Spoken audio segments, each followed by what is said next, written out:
Karen, you good? Good evening. It is time to call the October 21, 25 Wirt County Board of Education meeting to order. First order of business is our Pledge of Allegiance. And this evening, we're going to ask Taylor Smith to lead us. Did I get that right? Yeah, Taylor Smith to lead us. Taylor, you do it from right there. You don't have to come up here. I pledge allegiance to the flag of the United States of America and to the republic for which it stands, one nation, under God, indivisible, with liberty and justice for all. Yeah, I always try to get people that are new, okay? Everybody else out there, I think I've probably got it sometimes. So thank you, Taylor. Appreciate that. We appreciate that. Okay, we're down to approval agenda. Do I have a motion to approve the agenda? So moved. Okay, I think we're in pretty good shape tonight. I see nothing that was not on the final agenda. We do have a couple of changes with the board's permission. We would like to move the CIS recognition to be A, and then we're going to move McKinley and Associates to B. McKinley's still waiting for some of their people to get here. If they're not here when we get to that point, Mr. George, we'll move you one more, or two more, or three more. Okay? So we're going to move under recognitions A up to information A, if that is okay with everybody. Okay, and I think everything else is good. Anybody see anything I might have missed? Okay, with that, we have a motion to approve the agenda as presented. All in favor say aye. Aye. Aye. Opposed say nay. Ayes have it. Motion carries. So at this time we are down to, well, it's not actually recognitions. We put it up there at information, and we have with us Amanda Moore, who we all know, working in high school, CS coordinator, and Taylor Smith, and the regional specialist, Emma Dameron. Dameron, did I say it right, Emma? Yeah. Now, Emma just come up. We have a friend in common, happens to be her mother, and somebody that I've been friends with for many years. Her mother actually is the state superintendent, Michelle Blatt. She might not want me to say that. Yeah, there you go. So with that being said, Mr. McCallum, please, anything else? So we have been very, very well pleased with the communities and schools. First, bringing that on board with Amanda at the high school. We've had great success. They're going to talk to you a little bit about the program and share some things with you. And this past year, as you know, we expanded that and we added another position at Wirt County Middle School, Wirt County Primary Center with Taylor. We're very thrilled to have her on board this year. And they did go ahead and give me a handout to share with all of the board members. You have that with you, and I will just ask the three of you to come up and share whatever information that you would like to share. But again, we have been very well pleased with the Communities in Schools program. It has done a lot of good things for many, many of our students, and been a great help to numerous folks. So with that being said, if you ladies would like to come up, and we'll just turn the floor over to you briefly. Guys, don't be afraid of the microphone. We're going out live, and I'll start getting text here saying, tell them to talk up. So I'm pretty loud, but we'll try here. So just a little background really quick about Communities in Schools before I start bragging on them. So we have 7 regional specialists now across the state, and we're kind of separated among the 4 quadrants. So we have 1 in each of the attendance quadrants. Except for me, I have 3 attendance quadrants. I don't know. I'm an overachiever, I guess. So I'm in quadrant 1, 2, and 4. Actually, I'm in all 4 quadrants. I'm in quadrant 1, 2, 3, and 4. So I cover 8 counties, and I have about 48 site coordinators that I oversee, but we're this year in 288 schools. We have 276 total site coordinators, and over 120,000 students were impacted last year. And this year, we are doing a statewide focus on attendance. So they got to choose between chronic absenteeism or the attendance rate. So that is our focus for this year.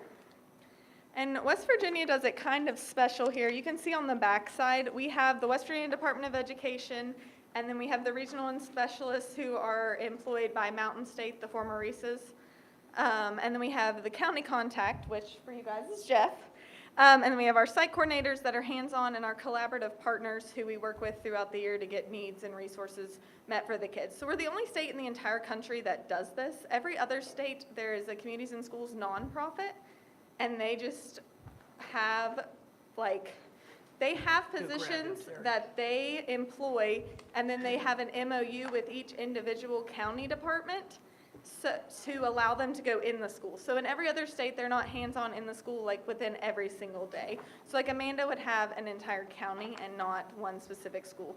So we really developed this very specific to West Virginia and made it into a West Virginia specific model. But that is how it works. They start out by doing a school needs assessment, a school support plan, and then after that, they can start picking up kids to case manage, and then they do a needs assessment and support plan for each individual student as well. And in order for them to pick up the student, their parents do have to sign a parent guardian consent, which goes home with them with a little about me document that describes them to the parents to let them know who they are. Unfortunately, CIS and CPS are very similar, so we have to separate the two out often when describing them. But yeah, if there aren't any questions, I'm going to start bragging about Wirt County. Absolutely. So it is with great pride and gratitude that I stand here today to recognize Amanda for her outstanding contributions to communities in school in the Wirt County community. For those of you who may not know, although I think you all do, Amanda is the site coordinator at Wirt County High School. Amanda's dedication is obvious when you hear her speak of this community, see her engaging with students, or obtaining community partners and resources for her school. I am certain that many in this room could agree and could also share stories of the impact she has had within their lives or the lives of their children.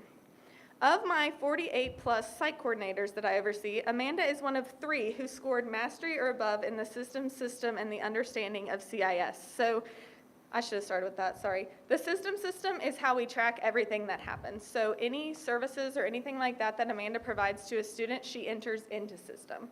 So that's how we track the students' progress throughout the year. We track attendance through there. We can track behaviors. We can track when they enter into like the foster care system, if they move in with a grandparent. All of that is tracked among this system. So I get to like hands-on see every single quarter everything that they have done. Now, I know everything does not get tracked in the system because there's no way it could, but if she gives someone socks or shoes or anything, anyone comes into the clothing closet, that pings back over to my computer. So I can tell you that they are working very hard, but she's one of 3 who scored mastery of my 48 people with system and the understanding of CIS, which is really big.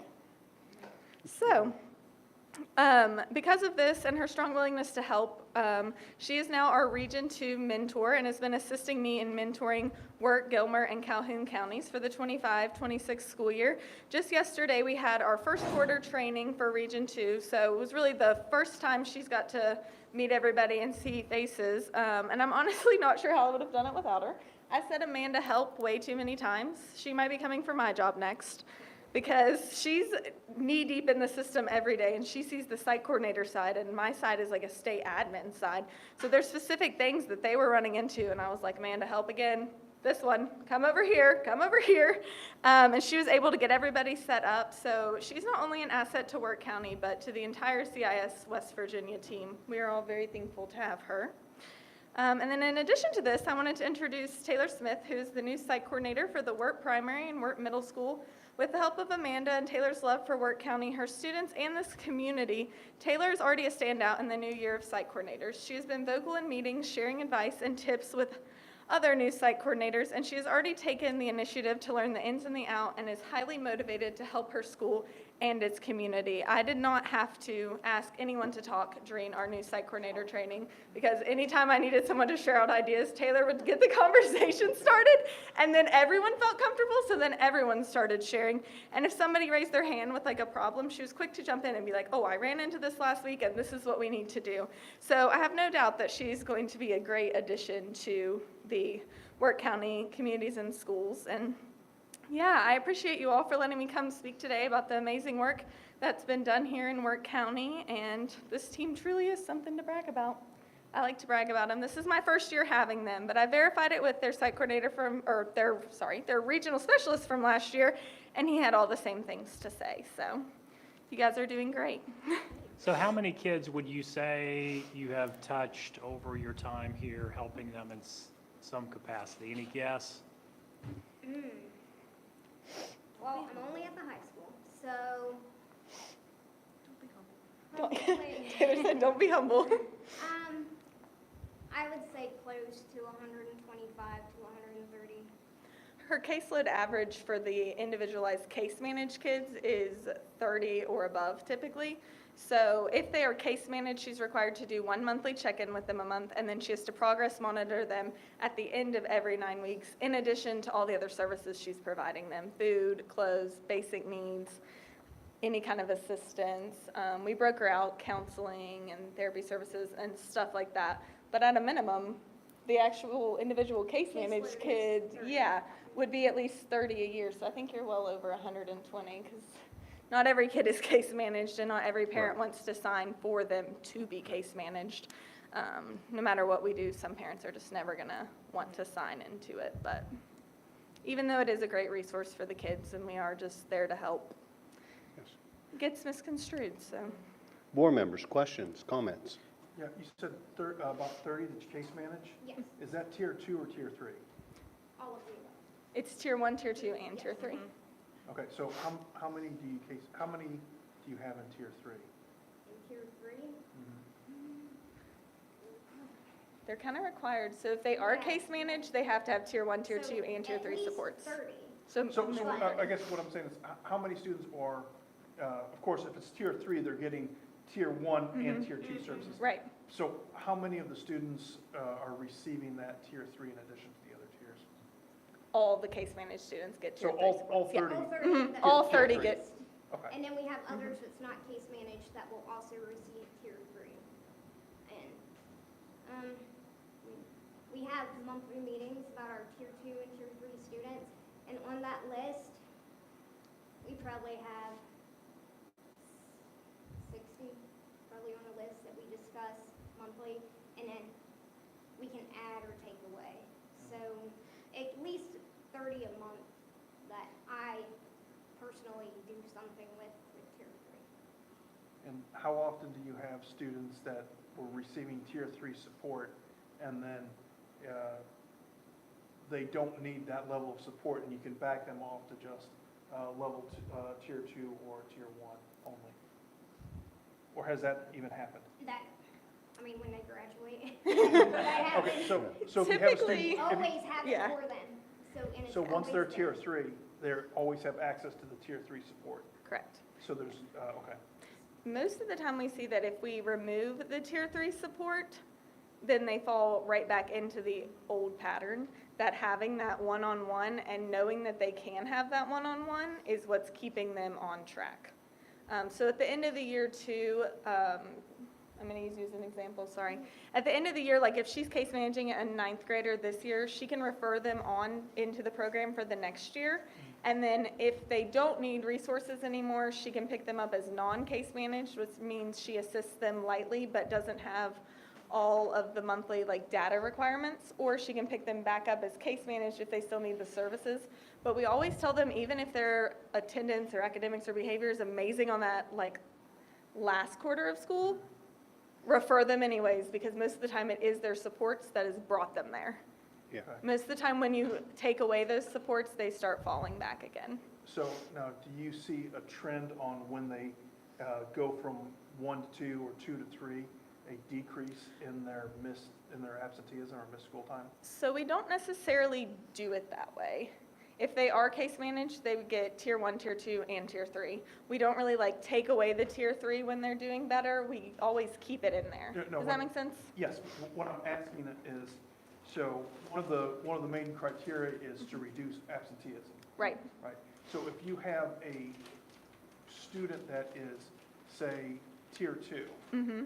and then you move them to tier 3, so then they're getting more services, more support, Right. right? Yeah, more Okay. check-ins. More check-ins. Mm-hmm.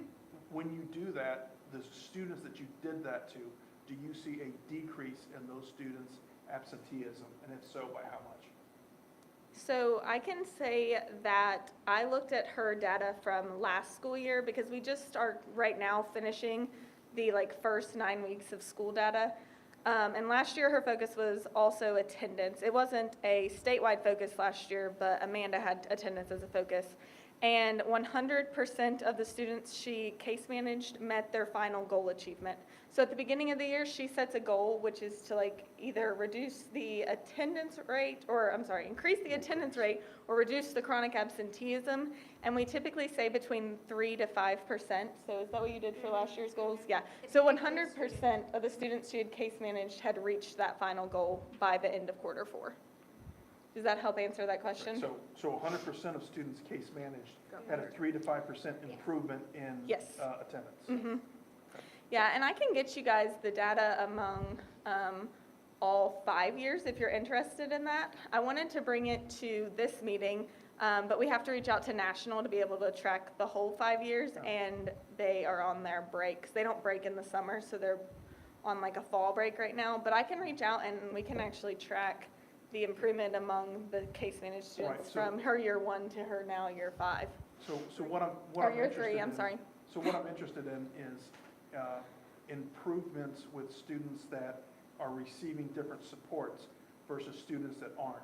So then we can compare how effective the program is, right? Right. If there's improvements across the board, there's no difference between the level of supports, then,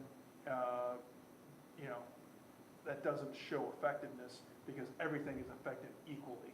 Right. But if students that receive more support then have different results, and that's really what I'd like to know. Or if it's compared against a control group that isn't receiving any supports. But I know everybody's getting tier 1 in the school then, right? Okay. Is there any control groups outside the school that the program could compare to?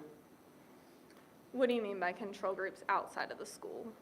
So are there schools that are in the state that aren't using the Community and Schools program, and that you could say a school that uses this program has a 3 to 5% change in attendance versus the school that didn't sign up, they had less improvement than that? Yeah, so we've been looking into all of that data since everything, but the one thing about that is not everyone was doing attendance before. A lot of the schools were Right. on a full behavior focus or academic focus, and it was kind of based on how their scores came out from the West Virginia Department of Education. So this is the first year that everyone is doing attendance. I will say in Wayne County, they started it out and piloted it at 3 schools, and they had, their chronic absenteeism was insane. And once they saw the improvement within those 3 schools, they now have it in every school within their county, and their countywide levels have dropped. So there is some comparison numbers like that we can use, but since the main focus hasn't always been attendance, this will really be the first year that everyone is focusing in on it. So a lot of the schools last year did behavior and academics. There were not a ton that were focusing on attendance. I'm honestly not entirely sure why. You guys were, but I'm not entirely sure why more across the state were not when chronic absenteeism is this bad.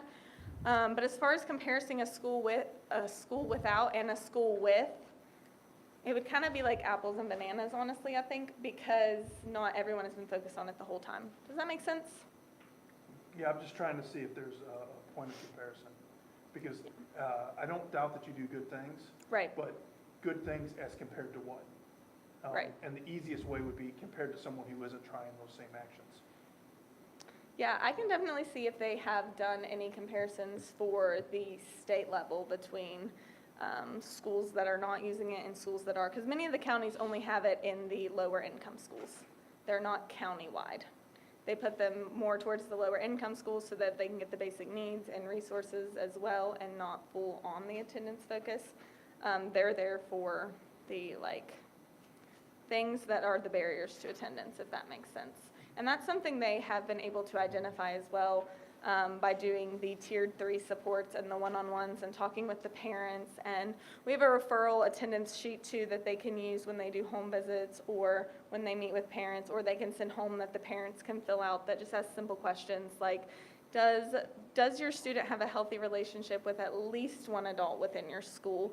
Does your student have clean clothes to wear every day? And kind of helps to identify the barriers on if it's a relationship problem, if it's academics, if there's a barrier like they have dirty clothes and they don't want to smell bad in front of their friends.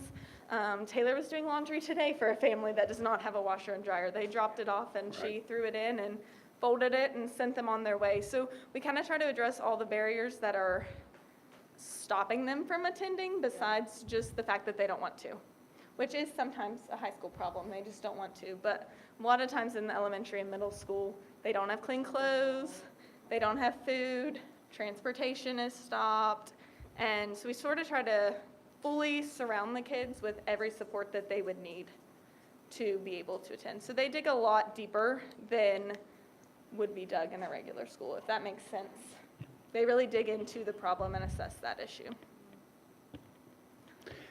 I can anecdotally say, okay, and we know how anecdotes are, but, we've watched this program and, through the food pantry and all the things, and there's, the statistics might not be there, but the program has helped our students, okay? We see it in the attendance and kids going home with food and kids having clothes and somebody to lean on, somebody to talk to that's not, necessarily that teacher or the principal or something like that. So we're a believer in the program. We were tickled to death. We were pleased beyond when we moved it to the middle school also, okay, because that's, if we get started there, it'll work all the way up through. But you ladies do good work, and we appreciate your unwavering effort. We really do, really do. Anybody else? I would just throw out there's been tremendous support from our families and members of the community that have donated to the food bank and donated to the clothing closet. So all of the folks out there that have been supportive of the program, thank you for your time and your donations. And again, we do appreciate the great work that you're doing. The community has been great. I couldn't ask for better support. It's been amazing, the outcome.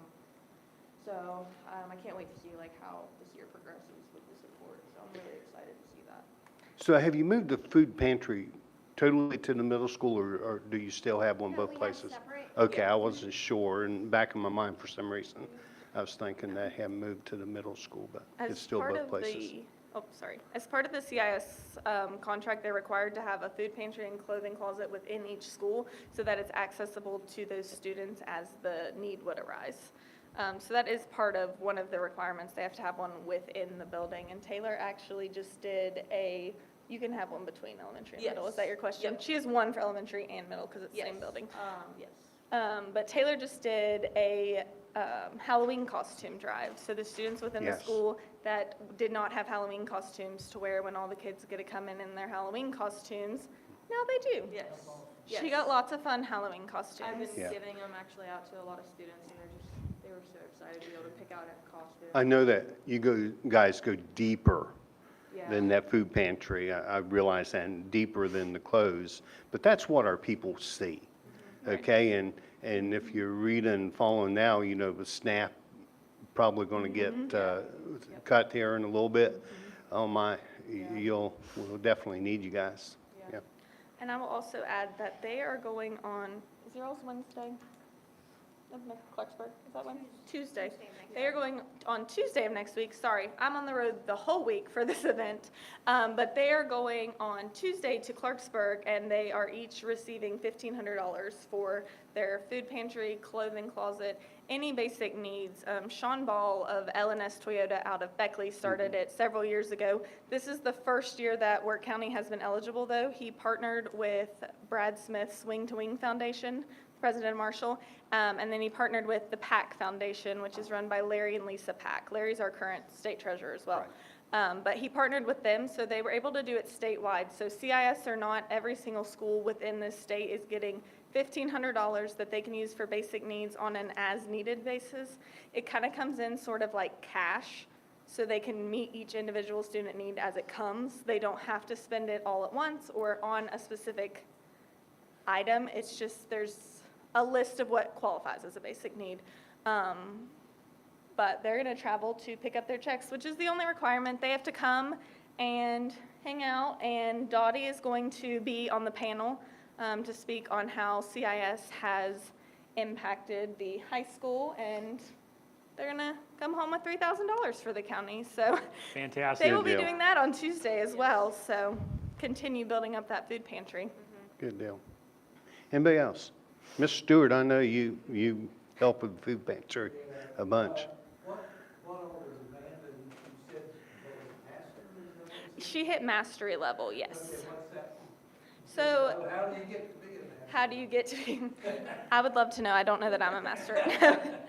So it's evaluated through Mountain State ESC, where I'm employed, the West Virginia Department of Education, and through CIS National. So there's 3 different tiers that they place the site coordinators in based on a series of things. It's emerging, progressing, and mastery. I only have 3, like I said, of my 48 that actually hit mastery, and Amanda's one of those. But I think across the state, we had less than 1 in every county, and CIS is in every county. I would say we maybe had 30 hit mastery, and they are mostly the ones that were original to the program. Amanda was first for Wirt County here. They're really the ones original to the program in most case scenarios, but they have the full knowledge of system. We can go in and see that all their data was entered on time. They have tracked everything efficiently. They're running student profile reports. They're running the school-wide reports. They're running the individual support plans. They're going in, they're checking that they have done the supports. Because one of the things they do is when they do the initial student support plan, they plan out for the entire year. These are the supports we're going to try. We're going to see what works, what doesn't work. And each quarter they can reevaluate the supports if they're not working. But basically, she's checked every single box. She has the full knowledge now of CIS and the system. And I will say, this is not an easy system. No. It is a lot, and it's 3 different pages with about 40 to 50 options, and they have to go in and enter every detail of the student. They have to enter a million details for each check-in that they do. If they do an activity within the school, if they do a tier 1 that's available for everybody, they have to enter every single thing into this system, which is slow and not super fun to use, I'm going to be honest. But Amanda's mastered it, so basically she has the full knowledge now, they believe, of the program nationally. So now she said she was over a region, is that what she said? So, yeah, so I have 8 counties, and they're divided up among 3 regions. So in Region 2 is Wirt, Calhoun, and Roane County. So Amanda is the mentor for those 3 counties, and so she is assisting all the new site coordinators within those counties, which there is 2, Taylor and Jessica.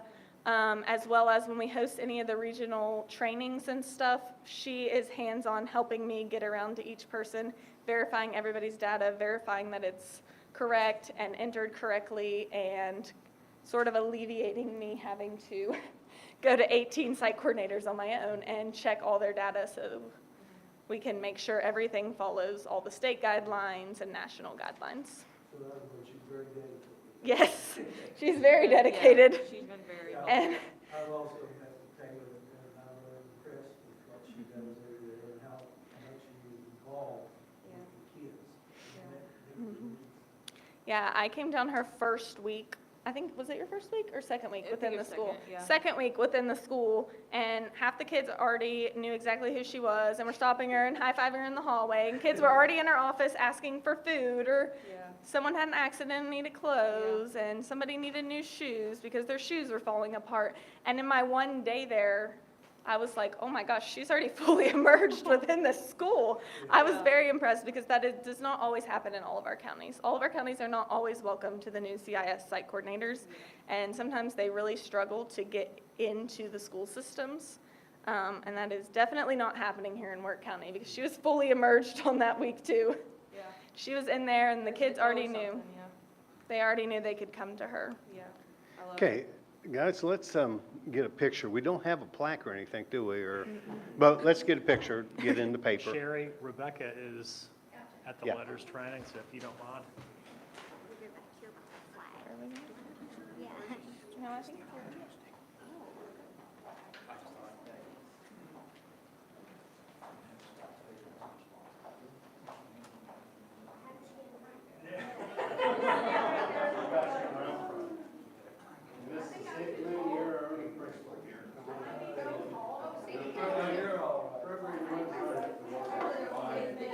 We don't need to be seen anymore. Peek over your shoulder.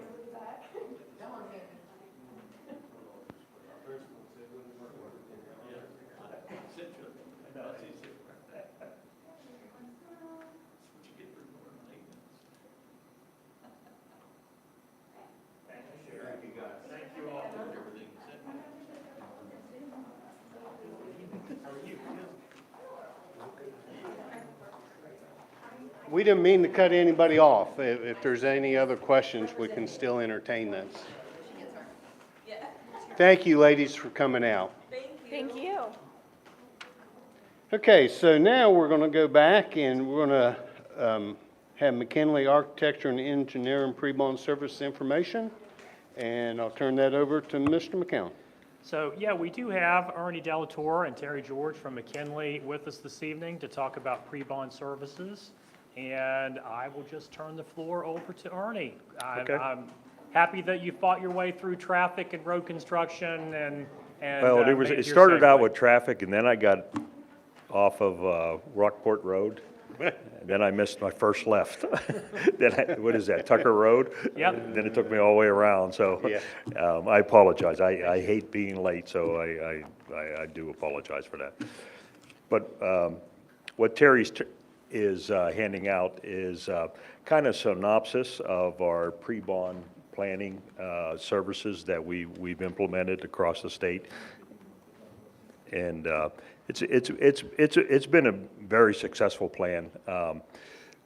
And I'll just reiterate, we have worked with 11 counties across the state and passed 11 successful bonds. We've only failed one in a particular county that had, they discovered a meth lab in a science lab a week before the election, and that kind of kiboshed that, just put the gosh on it. So we you know, it's just great. We have a great success rate, and we want to bring that success rate to the Wirt County. So I want to start off by thanking you for selecting us to work with us with this project, and we look forward to it. So if you don't mind, I mean, I'd just like to go through the process, and this is just highlighting the process that we have. You know, it's basically started out, we've had plans where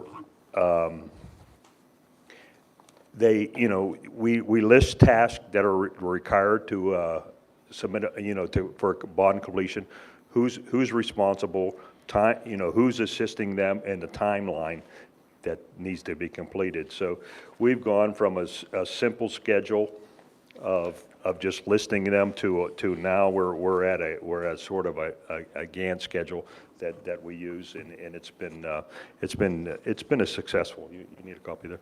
So the pre-bond services, you know, it's you're looking. I understand you want to wait till the November election because you have a school levy, which is understandable, and we need to feed off of that school levy during the whole process. So we'd like to be a little bit involved with that levy too, to understand what's going into that levy and how the perceptions, you know, how the voter perceptions are being taken during the whole process. So generally, it takes 7 to 10 months of a whole pre-bond services to you know, up to election date. And it starts with, you know, bond support, the board support. If you don't have a board support of this levy, it's doomed to fail. So I think we're here today because you do have that board support. So I think that's great. And then it comes down to determining the projects that are that are going to be included in the bond. The second page of this, of the handout shows, it's just a PowerPoint slide that we showed during the interview. And we thought at that time, that's what we were thinking of. You're looking at a new high school and maybe some upgrades to the athletic facilities. And that may change, but that's what we're working off the process. And I would say, how this differs from other counties is that Ohio County, for example, they had 17 facilities. We had to go in and evaluate all 17 facilities, kind of come back with an assessment on what is needed, and we brought all those into the meeting. And make a long story short, we probably had $40 million worth of projects that were involved in that, and then you have to pare it down again to, okay, what can we pass? And it ended up being like a $78 million bond that we passed with Ohio County.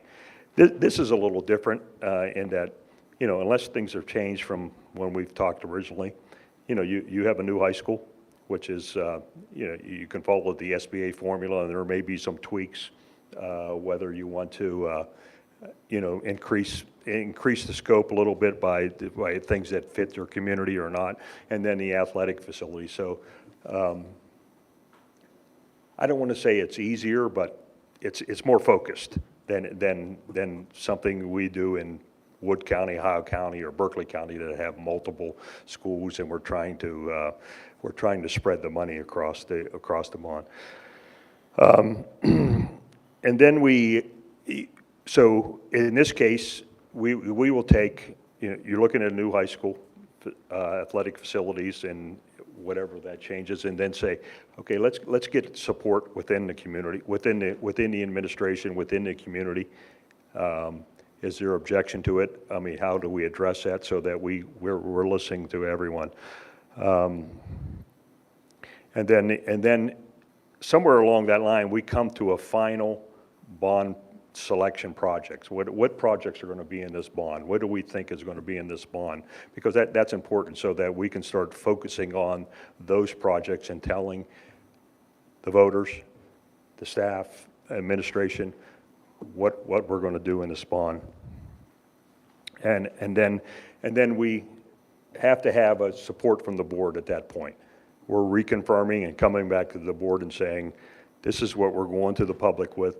We want to make sure that you're on board, because that's important. If it's a fractured board, it's going to hurt the bond passage. So it's important that the board's involved with the whole process, understands the projects that are in the bond, and support the bond so that we can move forward. At that point, we know what the projects are, and then we start to we start to engage the school building authority for support to pass the bond. And in this case, I think the school building authority will gravitate towards the new high school. And at that point, we want to maximize their contribution to the bond towards the high school. And and you'll hear that the SBA will say, we support the project with X amount of dollars, but there's no guarantee that you will get these funds. And they have to say that because there's a procedure. So if you pass the bond, and then you'll have to you have to submit for a need submission and ask for the funding that they supported, and then the SBA board will have to approve the grants funding it. So the SBA director or the SBA staff can't approve it. The board has to approve it. Just you understand that. So there's a process there. And then the other thing that we'll have to talk to you about during the pre-bond services is the ed specs. Is that something you want to do during the pre-bond services, or do you want to wait till after the bond is passed? We recommend, especially with a November election, that we do it on the pre-bond services so that we bake that into the cost. So a lot of times during pre-bond services, during the ed spec services, there's a lot of things that the community bring into the process that add to the school beyond the SBA formula. And so it's important to estimate that. So the SBA, and I have that below, that the SBA will fund the schools, assuming that it's a 300 student school. It'll fund $70,000 square feet.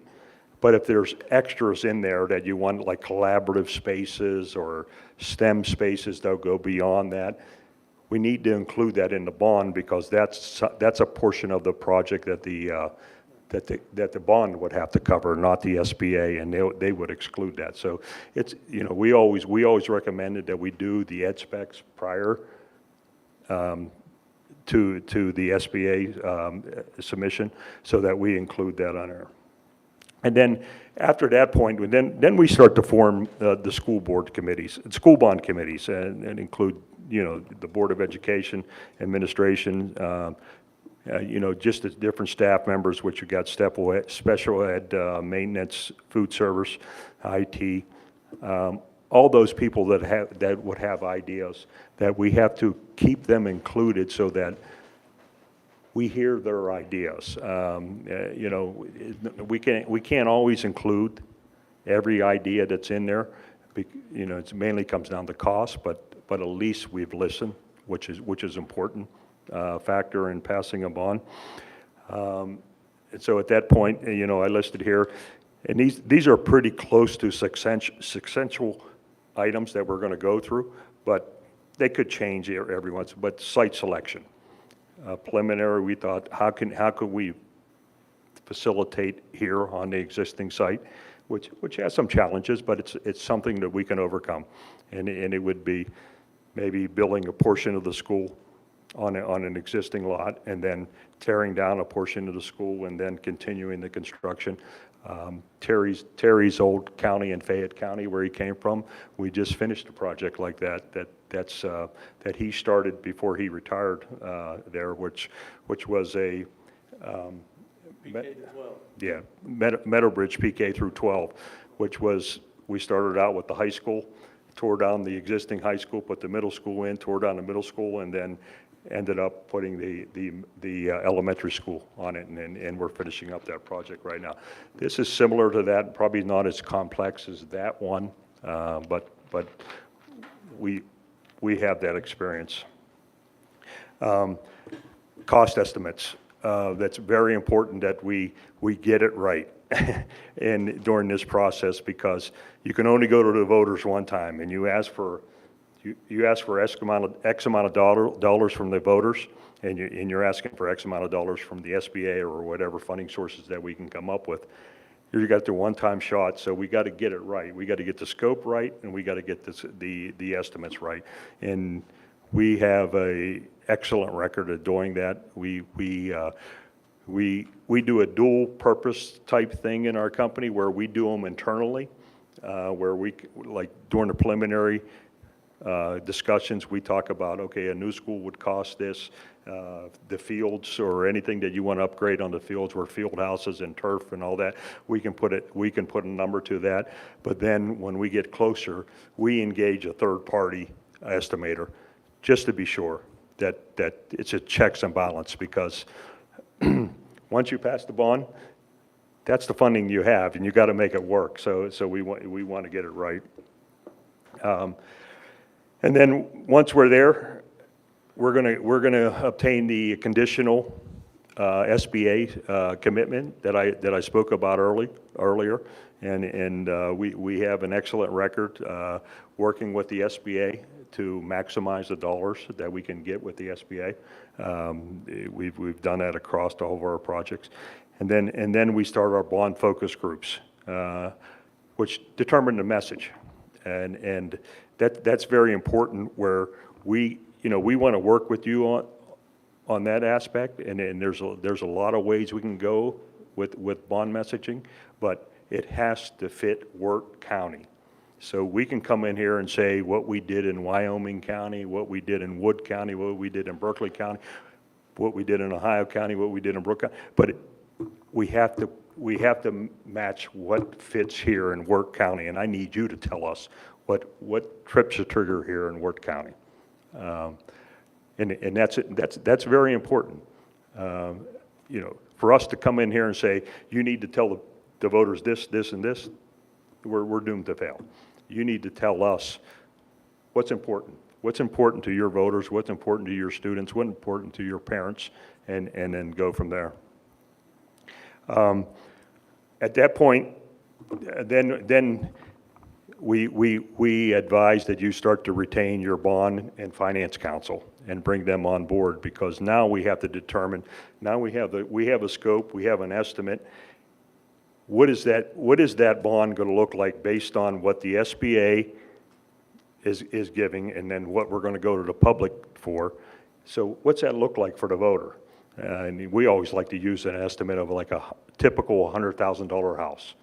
What's it going to cost that voter a month? You know, in this tax, you know, is it $5? Is it $10? Is it $20? And that determines whether the bond's passable, and that's an important factor there. So, and again, we need your community input. What are the voters willing to accept as a bond in their property taxes?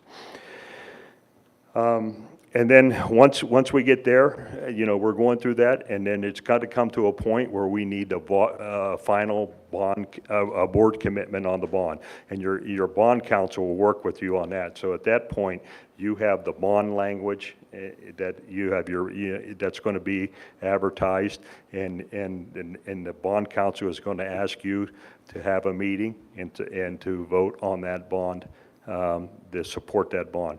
And again, that's important that, you know, I keep saying that that's a 5-0 vote throughout the process, so that the public realizes that everybody's on board. At that point, you know, there's a lot of things happening, but, you know, we start to develop a conceptual design at this point. That, you know, let's just focus on a new high school. There's a lot of things on the athletic fields, but how can we provide you renderings,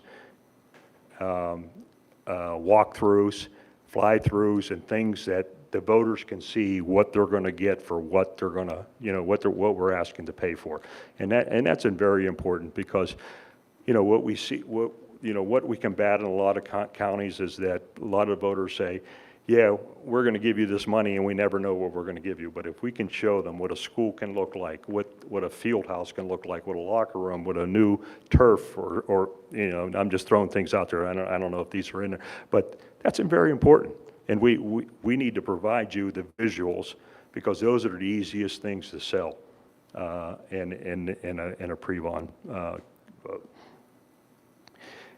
Once we get there, you know, you need a media and messaging committee, and those are the people that are going to say, okay, this is what we want to tell the voters, and there's a committee, and a lot of these people are the same people throughout the committees that we set up. Is what is the message we want to tell the voters, and how do we deliver it? And there's many ways of doing it. It's you know the typical things are yard signs and billboards, TVs.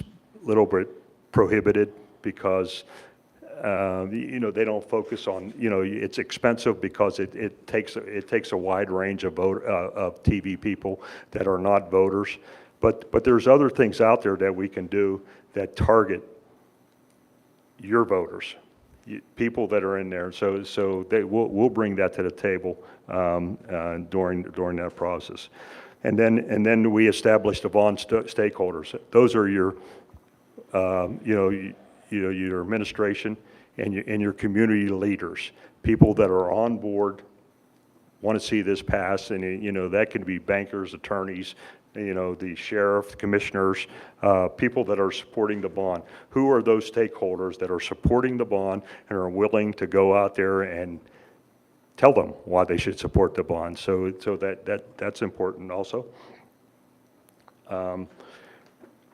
then the media campaign and PAC funding.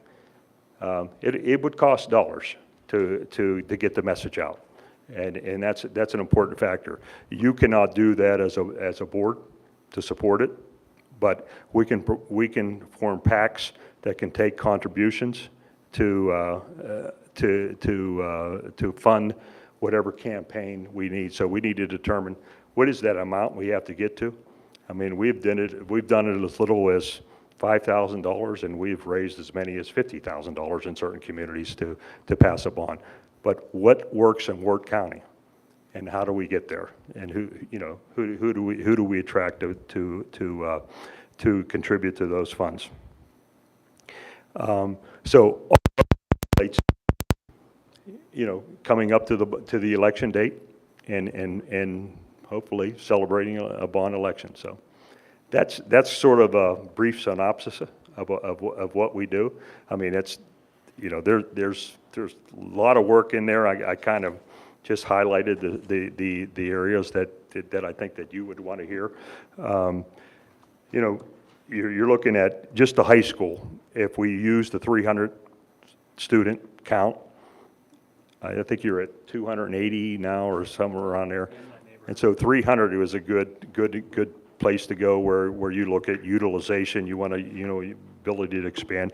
You're looking at let's just call it $31 million. So how much can we get from the SBA? I mean, that's a question that they would have to answer, but I think they would be highly supportive of this project in Wirt County.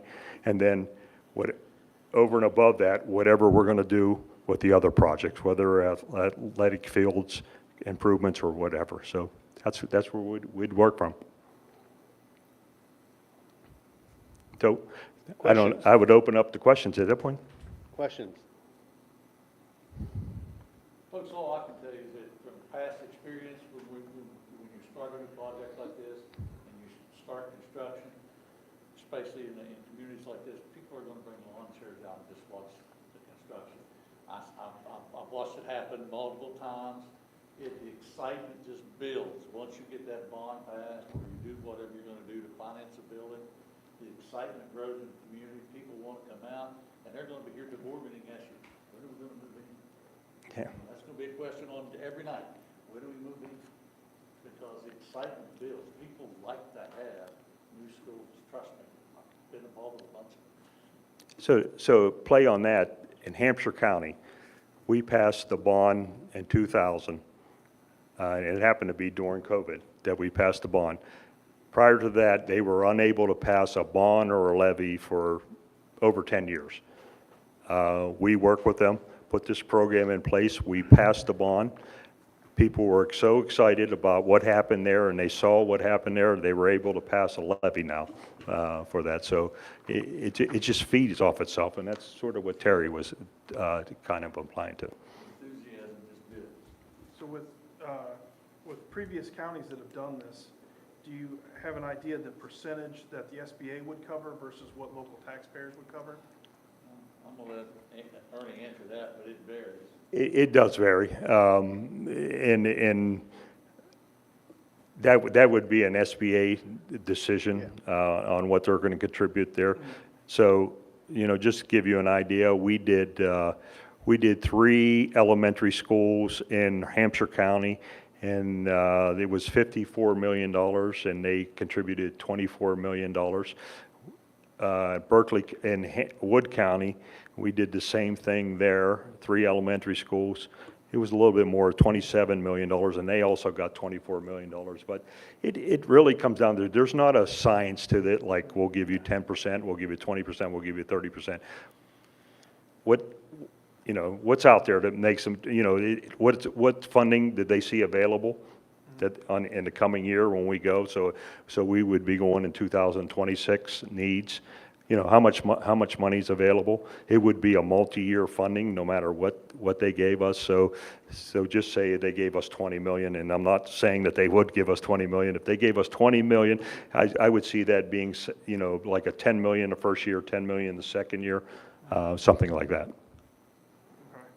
So from what you're saying, historically, in those other two instances, it was roughly 50%. Yes, well, yes, in those two instances, I say that, but Berkeley County, we did that, and they passed a $150 million bond, and they negotiated with the SBA before we got involved, and they only got 24 million. So there's no rhyme or reason, so it's just, Okay. What That other would make it- projects are on the table at that year? Just to be and- honest with you, yeah. you can't compare Berkeley to anybody. Yeah. I mean, that would make, I think that would make a big difference to the local community if we're talking about getting a very large project and only half of it or whatever comes from local funds and the other comes from Yes. Yeah, outside money. That would be a much bigger selling point. that is a big sell, that is. And our relationship with the SBA, we would work to get the maximum amount out of the SBA and a contribution. Now, additionally, in some of these other projects, have they seen an increase in property values after the projects are complete? So if you're telling somebody that has, one of the benefits to doing this is you can see property values in the area go up. Which, Well, I would say, I can't say that I can answer that without researching it, but it only makes sense to me that if you're improving anything in the community, your property values go up. You just look at attracting, we work with a lot of businesses that move into communities, and the first thing they look at is schools. And if you have a company that's looking to move in the area from North Carolina, and they look at some community schools and, the schools that are built in 1964, it's a quick no, we're out of here. So yeah, I was just curious if you had any historical data where we could see that trend. we can probably provide that for you. I just don't have it with you now, and, yeah. So, do you go to the SBA first to see how much they would, because a lot of kids, how do you come up with how much the bond for the county comes up? Well, that's the process, okay, so, I'm sorry, I don't mean to cut you off. If you, yeah, no. I already asked the question. Yeah, okay. So we need to come, okay, so what do you agree on what the projects are?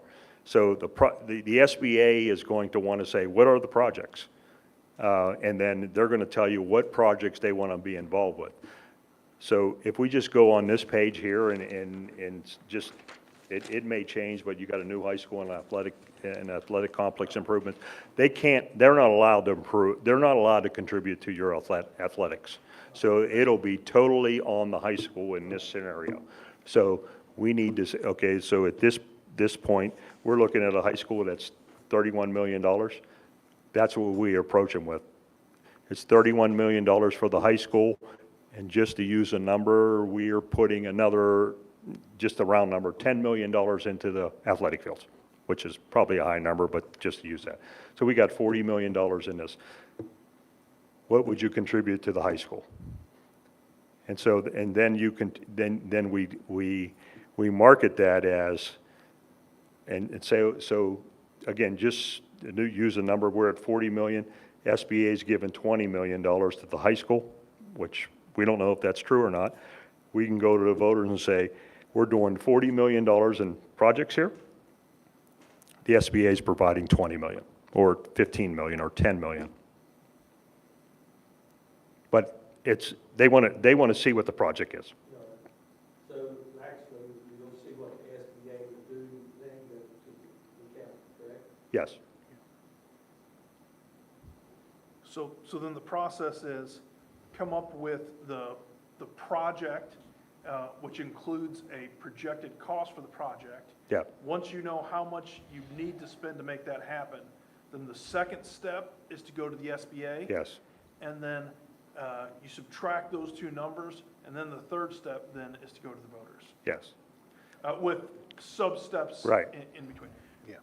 Okay. And the other part in there is, once we determine, once the SBA commits to amount, and so what's that leave us with the voters? We have to look at that. It has to be a number that's passable. And so what is palatable to the voter? Is it $5 a month, $10 a month, $12 a month? And that's where we have to get, so it may, at that point, we may look at reducing the scope on the athletic complex if it's too high, if we feel it's too high. And then, from what I'm understanding, what you said earlier, if we do it in those 3 steps, and then we get to the 4th step to actually build the product, build the project, the SBA could come back and say, we told you 20 million, but now we're really only gonna give you 10? Is that what you're telling me? Yes, well, that's the part where they say there's no guarantee. I mean, and so the no guarantee part is, it's a state. So if the state says we don't have funding to give to the SBA this year, even though we promised you that, they can't provide it. So it might move on to another year. So the executive director will be here. He'll acknowledge his support for the project, but he'll tell you he can't guarantee it till his board votes on it. But what I will preface that, there has not been a bond passed in my existence in the state that hasn't been supported by the SBA once a commitment is given. I think my friend Mr. Metz knows how that process goes. So, no guarantees, but historically, when they tell you they're gonna do it, the historic trend is they stick to that number? Yeah. Yeah, this is, Ms. Sherlock, when we built the middle school many years ago, 92, this is how it went then, okay? We, come up with all the plans and the project, and then we went to the SBA, and the SBA told us how much they would give us for it, and then we took and floated, last time a bond was approved in Wirt County, was for the middle school, and then we went to the people and got the bond approved for the difference. But in between that, there was things, we actually went bigger because of the amount that the SBA gave us, that we were able to put things in the middle school that we hadn't planned on doing, as far as some of the science labs and library and that type of thing. So, yeah, as a person that's followed them, I have never, in my memory, can remember a time where they said they would give an amount and didn't give it. Now, if the state went bankrupt, they're not going to give it, okay? Or, it is a crapshoot, but if they don't get it, then we don't take advantage of, the bond money doesn't go through. It's all sort of pinched together there. I've heard this said at the SBA on one occasion, on more than one occasion, no such thing as bad bond. Yeah. They like them. But in history, the SBA, and Mrs. Cummins, go back and I hope she'll agree with me, the SBA has always been good to Wirt County schools because we've only came when we had good projects. And would you agree with that, Mrs. Cummins? That, and they have always been good to us. Yeah, have always sort of met our needs. So. The challenge is together how we maximize the dollars they That's right. contribute. And I think we can help you a lot with that.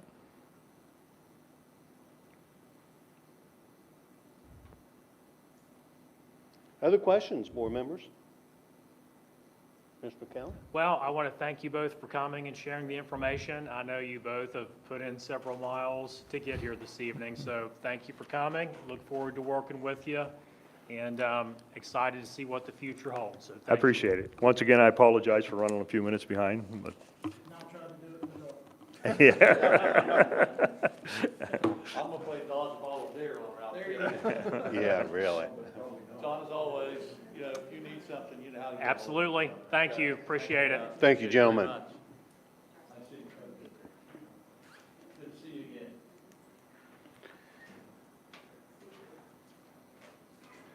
Okay, so at this time, we have Mrs. Hickman and Sandy. I'm struggling for her last name.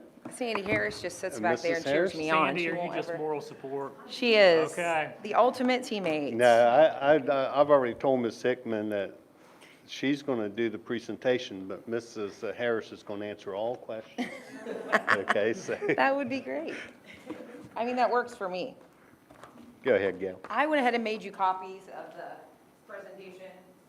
I mean, you want, so you can follow along? Just because I'm just OCD like that, I guess. Thank you. All these young eyeballs, that way you can look two places. I think I'm starting to make this readers. So this is our presentation. We've included some test data, which you are familiar with. I know Mr. McCown spoke about that, and then also our iReady data, and then we're going to talk about our goals and our strategic plan. First, I want to say that this is the first time I've got to come present that I am fully staffed at the middle school with certified staff members, so that's very exciting news. Yep, every position is filled with someone who is qualified for that, so we're thrilled about that. We'd also like to take a second to thank you all and Mr. McCowan. We've had some new things happen in our building. Thanks to an very unfortunate flood, we do have a new gym floor that looks amazing, and then we were able to pay a local artist to come do some artwork for us in our gym. If you haven't been in our gym, you should take some time to check that out. It looks really nice. And then as far as staffing goes, this year we were able, instead of sharing a special ed teacher with the high school, we were able to keep them in our building full-time. That was a necessity, and we're grateful that you all made that work for us. And then this year, you also authorized an extra aid for our self-contained room. We've added quite a few little bodies to that room this year. That was a necessity as well, and we really appreciate you supporting us in that way. And then finally, the CIS position at the middle school and primary. Taylor's doing a phenomenal job for us. Until you work in a school and see the kids that are coming in, you don't have any idea what their needs are and how many of our families are struggling, how many of our kids worry about coming to school because their clothes are dirty, or they're hungry, or they don't have a backpack, and to meet our many ways that those are no longer worries for them. We really appreciate that. Right now at Wirt County Middle School, we currently have 247 students in the 50s and 60s in each grade level. So let me see if I can get my clicker here. I'm going to start with our last year benchmark iReady data. The thing that I talk to my students and my staff about the most is growth. Not just always being proficient, but how much are you growing and improving each year? So I have provided a chart for you. The first chart shows you the different levels, and then it says first benchmark, what percentage of our kids school-wide were in each area on iReady, and this is for reading. We're going to start with reading because that's where we had the biggest issues this year on our state testing. I'll get all the bad news stuff out of the way. The second benchmark is there in the middle. Your goal is to increase those numbers in those on grade level categories. And then the third benchmark, and the final column shows you the difference. So getting students on grade level is always a goal. We were able to move 22 students up throughout the year to mid or above grade level. We were able to move 7 students to early on, 14 students up to only one grade level below, and then you can see the final numbers where, you know, the difference, it went down 23 students out of that of being grade levels below. So we put it there in the percentages for you and the students, so you can kind of think of this as the individual student showing those gains in reading throughout the year. I am a firm believer that iReady shows me more about my students than the state testing. And if you're not familiar with how that works, when they get to middle school, you know, we're not doing phonics as part of our classroom. They have to learn to read material that is way above their grade level at times, and we have to teach them how to survive in a world where they may have a learning disability or something like that. At the middle school, roughly 30% of our population are special education students that not even including speech, but learning disabilities. So on iReady, we have provided accommodations so it will read to them, because how can you judge what my reading comprehension is if I can't read that? So reading it to them, then we can get a clear idea of what is their reading comprehension. How can they read informational text? How can they read fiction and understand it? So I really feel that the iReady scores are more apt to what my students can actually do with those lifestyle accommodations in there. When you take the state testing, all of those go away for reading. So even though in the upper grades they're testing you on your comprehension, you don't get that tool that we've given you that the state requires all year, it gets taken away from you. So you're starting the state testing frustrated because you've lost the help that you're used to having, and now you're being asked to read something that you might not be able to because of whatever disability you may have. And so I'm sure you can see from that where the reading test might not be the best gauge for my middle school students. So then, this is just the reading end of year by each grade level. I want to show you this before we talk about the state testing to see the number in parentheses is the percentage that each area started with at the beginning of the year. So overall, at the end of the year, 22% were mid or above grade level, 19% early on grade level. And then you can go through and see, and then you can see how each grade finished and where they started. For example, in 5th grade, 16% were mid or above grade level, where at the beginning of the year, we only had just a few. So this kind of is a great way to see that growth, see that you want those numbers to the right to go down as the year progresses. You want the numbers at the left to go up. Okay, and then the next slide is our GSA results. Blue and green are beautiful, red and yellow are not. Red does not meet standard. Yellow partially meets standard. So this is our school-wide, about 42% of our students meeting or exceeding standards, which, like I said, in our school, in the 5th grade, 35% are special education, 34 in 6th grade, 24, and then 25 in each grade level. So when we break these test results down by grade, sorry, I keep breathing into this. This is where we really focus on that growth. In 5th grade, my 5th grade ELA teacher, I use her name all the time, Mrs. Romage. Teaching wasn't her initial career, but she is a phenomenal ELA teacher. And she was so upset because her students were 3% below the state average. But when you look to the column on the right, last year, they were 15% below the state average. So what a gain for our students and for our teacher to help bring those students up that much. In 6th grade, they were above the state average this year by 8%. In 7th grade, they were below by 1. That was a drop from how they scored in 6th grade. And 8th grade was definitely the worst area that we've had in recent years, where we were that far below the state average at that 11%, especially considering they did score well as 7th graders. We've done a lot of digging into that. That didn't set well with me. I'm a former ELA teacher. There's a lot of factors that go into that. I mean, you can always throw out 8th grade IDAS. I had a kid in that 8th grade class. I'm sure that's part of it. Your reading test is also 2 days. So one day is reading, lots and lots of reading and answering questions, and the second day is writing. And then they take those 2 scores and combine them. We're not allowed to look at the tests, obviously, but you can tell how long it takes kids. 8th graders were done earlier than the others. So we've taken a look at that and tried to pinpoint why that was. Did we not take it seriously enough in the 8th grade so that our students weren't taking it seriously enough? We're addressing that. The accommodation factor is huge. We personally talk to the kids because it used to be that you couldn't see the scores for months. Well, now we can see the scores as they're finishing. So I'm able to look at my own child's scores last year and say, excuse me, what happened here if I wasn't pleased with it? And I can ask them right then, how long did it take you? What time were you done? Did you have scratch paper? Did you work on some graphic organizers before you wrote? What did you do? I talked to other kids. Other kids told me, I couldn't do that. I couldn't read that information. So there's a lot of factors that go into that. I'm sure the kids all have their reasons, none that we're not looking for excuses. We're looking for how we can improve that, which you'll see here in our goals in just a little bit. So with that being said, that is, since I've been principal, that definitely has been our lowest scores, and there's not a person in my building satisfied with that. So we've addressed that in our strategic plan as well.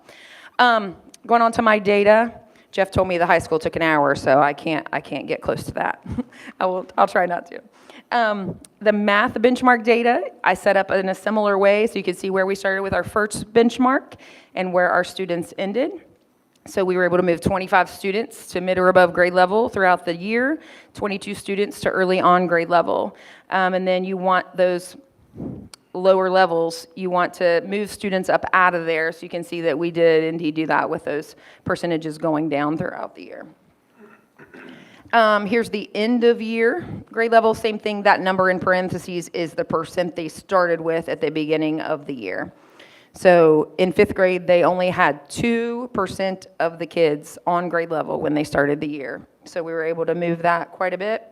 8th grade also, last year was one of our most successful years in math in the 8th grade through iReady. We probably had 15 to 20 kids who completely had tested out of Math iReady during the course of the school year. So Mr. McCown had found us a program called ALEX, where they kind of move into high school level math that we were able to put students on, and we had students finish ALEX last year, multiple students. So math was very successful with that 8th grade class, especially last year. And so this kind of matched up on math. They have every accommodation on the state testing that they have on iReady and in the classroom for math. So about 43%, which is just 1% higher than our ELA of meeting standards school-wide. And then the next slide shows you the state testing results. So each category, each grade level was above the state average in math. And of particular note, in 6th grade, Mrs. Kane had spent a lot of time and energy trying to improve her craft in the 6th grade because she didn't feel satisfied being below the state average the year before. Her students were 14% above the state average in 6th grade math. And if you know anything about 6th graders, they're the hardest, one of the hardest ages, according to parents. I can't agree with that. I love all the middle schoolers. So our math scores, we were super pleased with those, super impressed with our students on those. I will confirm that 6th grade was the hardest Yeah. year to raise middle school kids. Yeah, I taught 6th grade, so that I love them. I love them. So what does all of this data mean? That we have work to do at the middle school. In math, we're going to continue with what we're doing. We do have some extra support in math besides Title I, which focuses on 5th and 6th grade. We have a math interventionist, Mrs. Egbert, who was my math teacher in school, and she comes in and works with our 7th and 8th graders and even some 6th graders. This year, we're trying to do a little bit more acceleration for our high-level students. We have groups of 6th graders who are going upstairs and visiting with 7th grade Mr. Moore during reteach and enrichment time to try to get some enrichment, and Pat's also working with them. We're continuing with the ALEX program. We've already got some students. A student told me today they finished ALEX in the 8th grade. So they'll just go on to a different part. Like they started with algebra, so now we'll move them into a different part. And then we do have co-teachers in all of our special education math rooms. We've kind of widened that a little bit. And in 5th and 6th grade, if there's not a special educator co-teaching, we have a Title I teacher co-teaching, so that we're putting 2 bodies in there to try to get those small groups and get those deficiencies made up. If you've been paying attention to test scores the last few years, we are getting in some pretty low test scores right now. I look for that to be improving in the next few years from the primary center. They've really made some good hires, and the kids are really seem to be responding well to that. And then with ELA, we've been working in our vertical ELA team that my core ELA teachers all take this to heart, that it's not just one teacher with a less than stellar score. It's all of us. So they've been working as a team to analyze those issues and the areas that we're worried about. They've restructured our reteach classes, so they've looked at the test data, and I encourage them to look and see what was the problem with the kids, but also what you as a teacher in your grade level, what do you feel worked well, what do you feel didn't? and then look at that test data and see maybe which standard did they not do well on. When I taught ELA, I did not enjoy poetry. So I really had to dive into poetry and make sure that I did it justice. And so they've been working on that. They've been evaluating themselves to see how they can improve, and us as a school. How can my science and social studies teachers help with writing in the classroom? So we've all worked on that and have worked on motivating our students to do their best work, give us their best thing. And then in our 7th and 8th grade, we have a new career exploration course that they're doing in the afternoons. And it's 1 day a week, and we made a rotation basically. So we've made they're used to that class being a lot more fun. We still have fun things, but we've tied a lot of ELA into those. So now we're reading a book and comparing it with a movie, and we're adding in some writing, and you sneak that in there with that fun activity. Or you're writing in that career class. You're doing a STEM class, but you're doing some writing within that STEM class, not just getting to be creative all the time. And then for our strategic plan, our goals are very similar to the county's goals.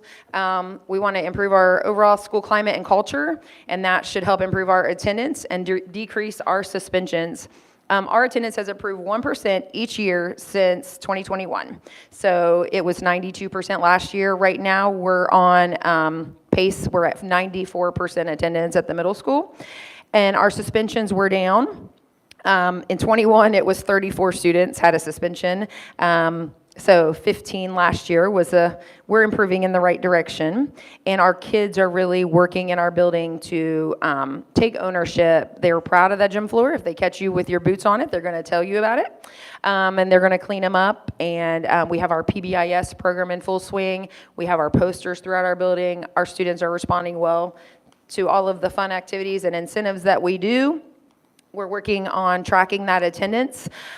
We have purchased a new program called IntelliSpark to communicate not just with parents and students, but with one another. So if I have a note about Mr. Metz and he's a student in my class, and I say, Mr. Metz came in upset this morning because his, dog is sick. And I write that note. Every teacher that is on that student's team or is assigned to that student through Weavis gets that note in an email. So we can quickly share with one another, Mr. Metz's dog is sick, keep an eye out for him. Or it might be that mom called in and they didn't get their homework done. So it's a very quick way to communicate. You would think in a small school that's not that hard, but when I'm trying to go tell the 6th grade team something and I'm stopped 20 times between my office and theirs, those things do fall through some. So this has been a game changer for our data. Callie can pull reports for PBIS in about 2 minutes that says what our kids are getting warnings for, what our kids are earning points for. It's just been really fabulous for our school. And I think we've actually convinced both the primary center and high school to look into purchasing that as well. Our Adventure Club is a great incentive for our kids. They just recently went ziplining. We're showing our staff and our students how much we value them with different fun activities or prizes. We're working on our parent engagement, not just inviting parents into our building for activities, but really trying to send things home that they can do at home. Some of our parents can't make it out during the day, or they don't want to make it out in the evening because you've worked all day. So we're trying to send things home, like here's something you can do with your child to improve their reading skills or to improve their math facts. And then we have our student leadership committee that students had to apply for, and Mrs. Dunkel and Mrs. Daugherty both head that up, and those are our leaders of our school that we use to help make decisions, help plan activities, help volunteer for things. And then our second goal is to improve, we have had a focus the last few years on our special education subgroup. It is a large population, and we had that focus because we were one of the targeted schools for the CSI ATS group. We are now off that list because we have made improvements on the balanced scorecard. So we no longer have that extra paperwork. We will miss that extra funding probably. But we are no longer on that list because we've improved in this subgroup. So that kind of gives you those percentages. They are one off in a couple of the grades because of a new student. So the numbers that I read to you earlier are a bit different.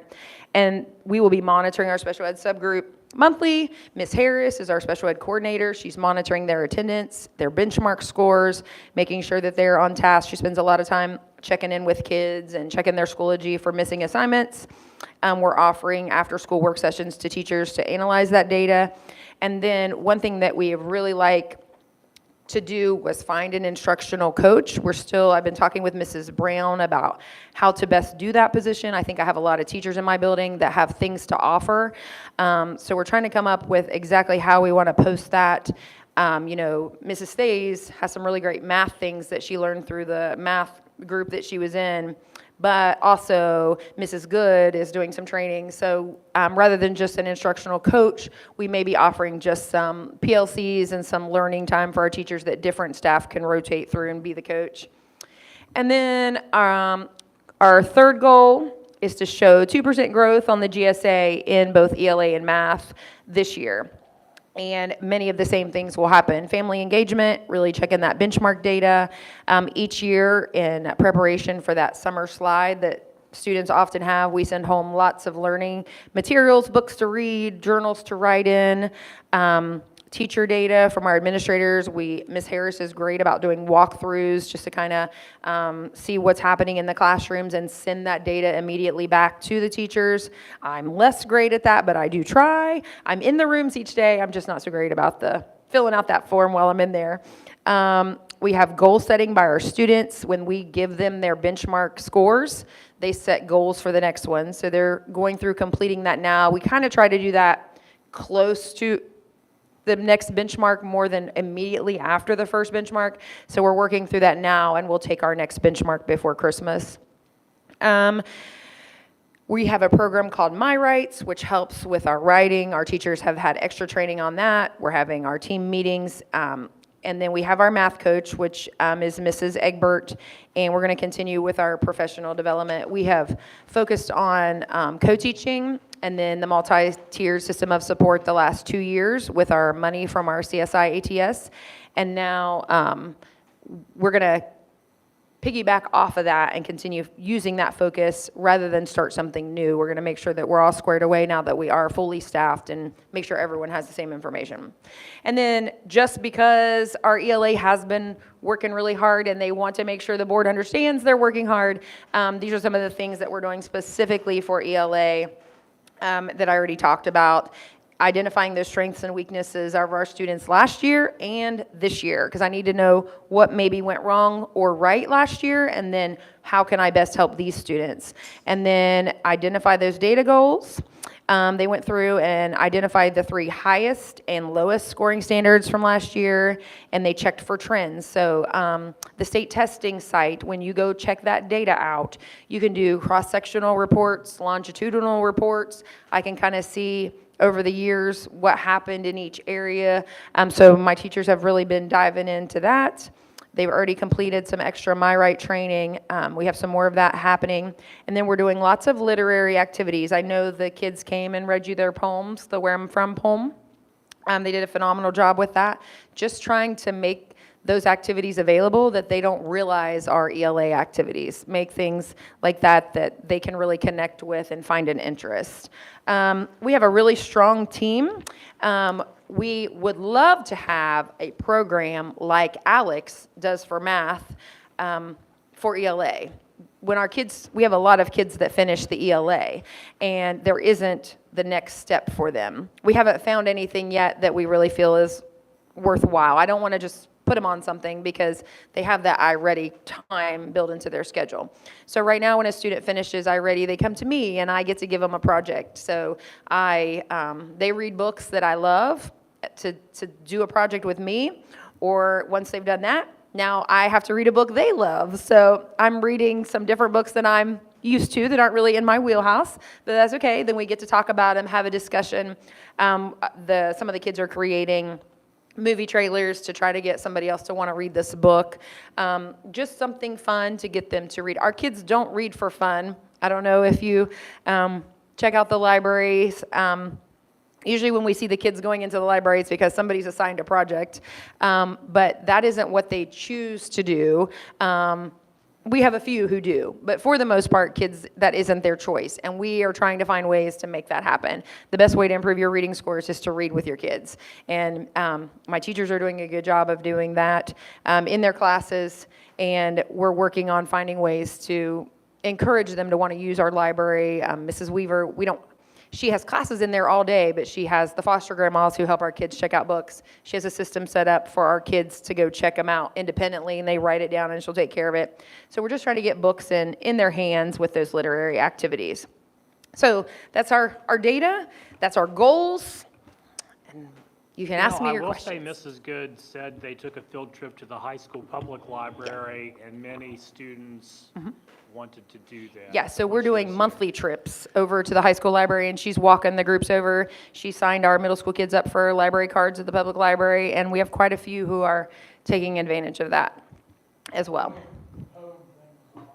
Yeah, I was impressed. Yeah, there were quite a few poems. Some of them wouldn't read aloud, that were just, it got you in the feels. They were, yeah. Well, I think Mrs. Good would like to do that activity again, and we may try to scan them in, and we could email them to you. Yeah. I heard from Lindenberg, how do you come up with reteach? Because that's what Weavis calls it in the system. I know what it means. How do you determine the kids need to be taught? Well, we use that term for reteach and enrichment during, if you're not in band, you have to have something else to fill that spot, and that's the course code that we can make happen, that there's not a grade attached to that, because we don't want to punish you for not being in band. So you get a chance to have that in fifth, that's what you do in 5th and 6th grade instead of band time. Yeah, but, I heard reteach is, but it's sort of like not promoting that particular. oh. Everything's a class next. No, that's just, we're giving you some extra time in case there's a skill you missed or you need accelerated.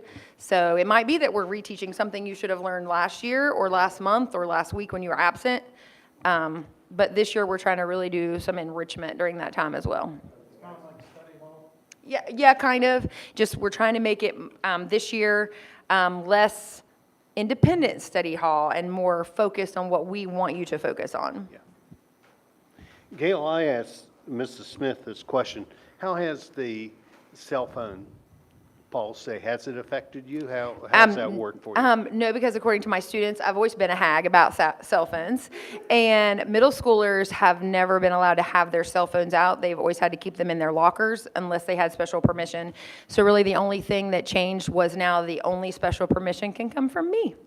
So in the policy, the principal can, overrule. The only thing that my kids are really struggling with is that they're not supposed to have them on the bus. 'Cause some of my kids ride the bus for a really long time. And I've yet to have anybody come being brought to me because they did something wrong with their cell phone on the bus, but maybe they were checking film for something else and saw them sitting there and have it out. So my kids are working with me, collecting some data. So I told them the proper channels that we take if we don't like how something's in policy, that we ask for a revision down the road after there's data to support whether we need this or not. Or I said, we're gonna have to study bus laws, we're gonna have to do all the things. That has been our only complaint. We haven't had any issues. And those were the bus driver, we gave them a warning because they weren't in trouble, they weren't doing something wrong. But well, I'm not gonna say it because I know tomorrow will be a terrible day and I'll be putting all kinds of discipline in, so I'm not gonna say. I'm not jinxing it. Questions? My cell phone went off in the library yesterday.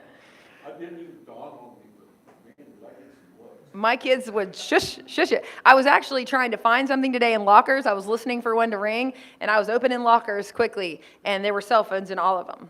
My kids had their cell phones in there, so. Yeah, I did want to ask a question. What I'm looking at here, it appears to me that ELA has actually progressed along a little bit better than the math has. Am I correct? Yeah, we're starting from a lot lower with the ELA. And I don't know why the state suddenly did so well in 8th grade this year, because ours wasn't that far off from what we've been trending. It just makes you feel bad when you see, oh, well, the rest of the state was this high, but that's what we were trying to get our students to look at. But, how did you do? The 8th grade one, my issue was they dropped themselves. The content is significantly harder in 8th grade, and that's their first real dose of, high school type questions. Yeah. Yeah, and we have put a lot of focus on our math because our math was low. So we've really put a lot of energy into that. So now we just have to find the balance, I feel like, between the two subjects. Some of the specific actions you have for ELA seem very similar to specific actions we've had in the past. Probably so. Right. So my question is, what are we doing different this year that we haven't done previously?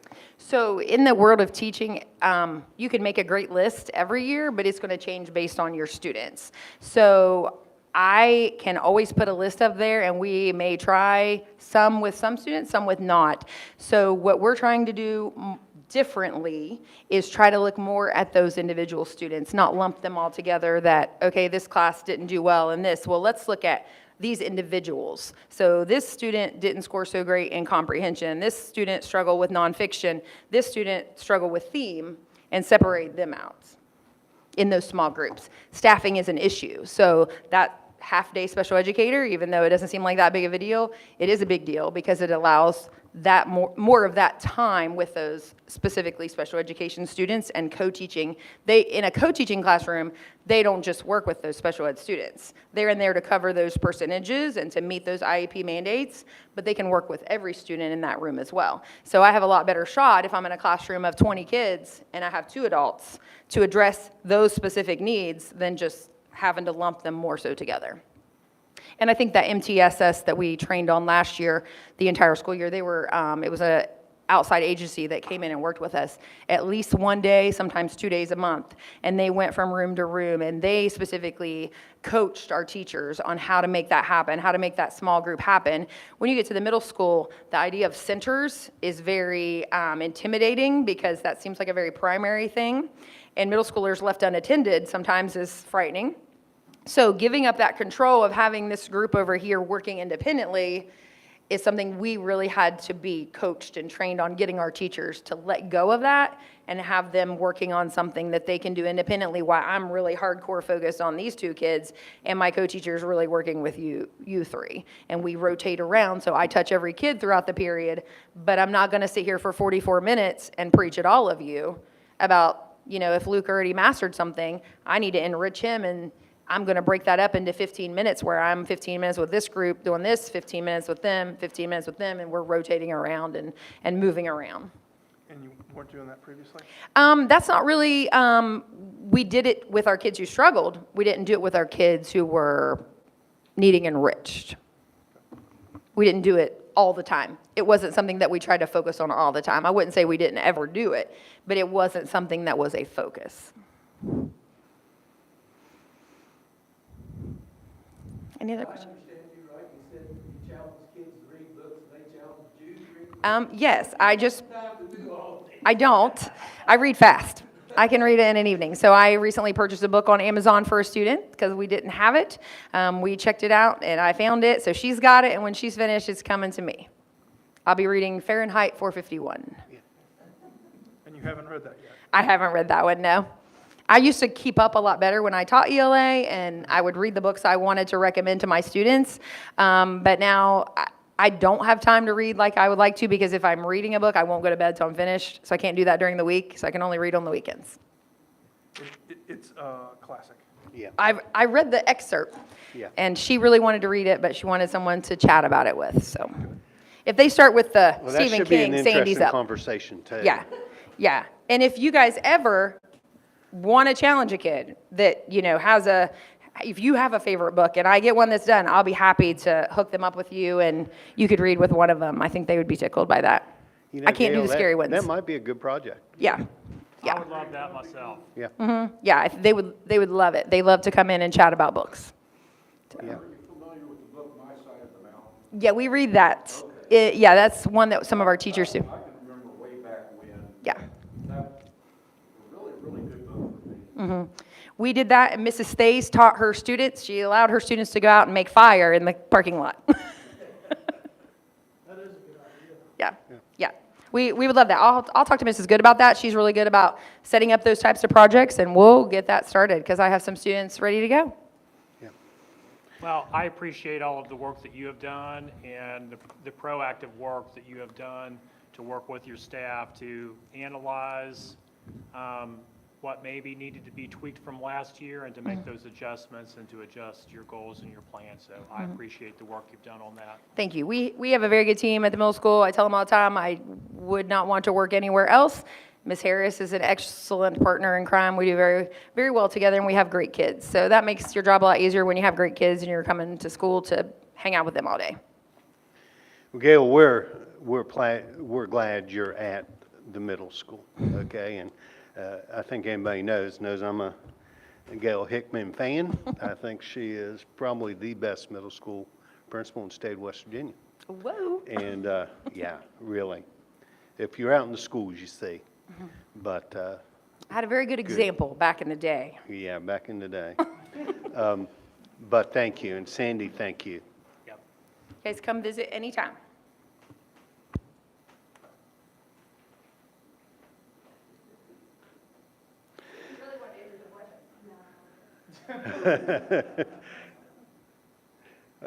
Okay, so we are down to our attendance narrative with Mr. Smith. Anything, Mr. McCown? No, I'm good. Turn it over to Mr. Smith. Switched over here real quick.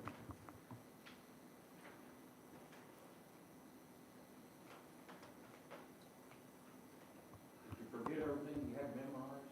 Yeah, well, when Gail's home reading, I'm home memorizing my narrative. I just kidding. I know you are, Mark, that's not a joke.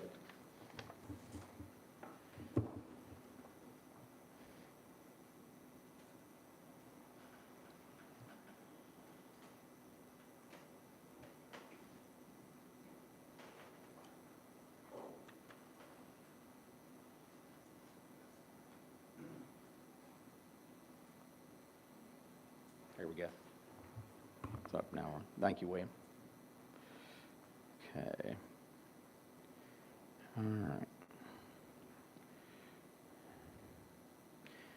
All right. Thanks for your patience there. Just took a second. Since the beginning of the 25-26 school year, 25 student households have been sent 5-day unexcused absence letters.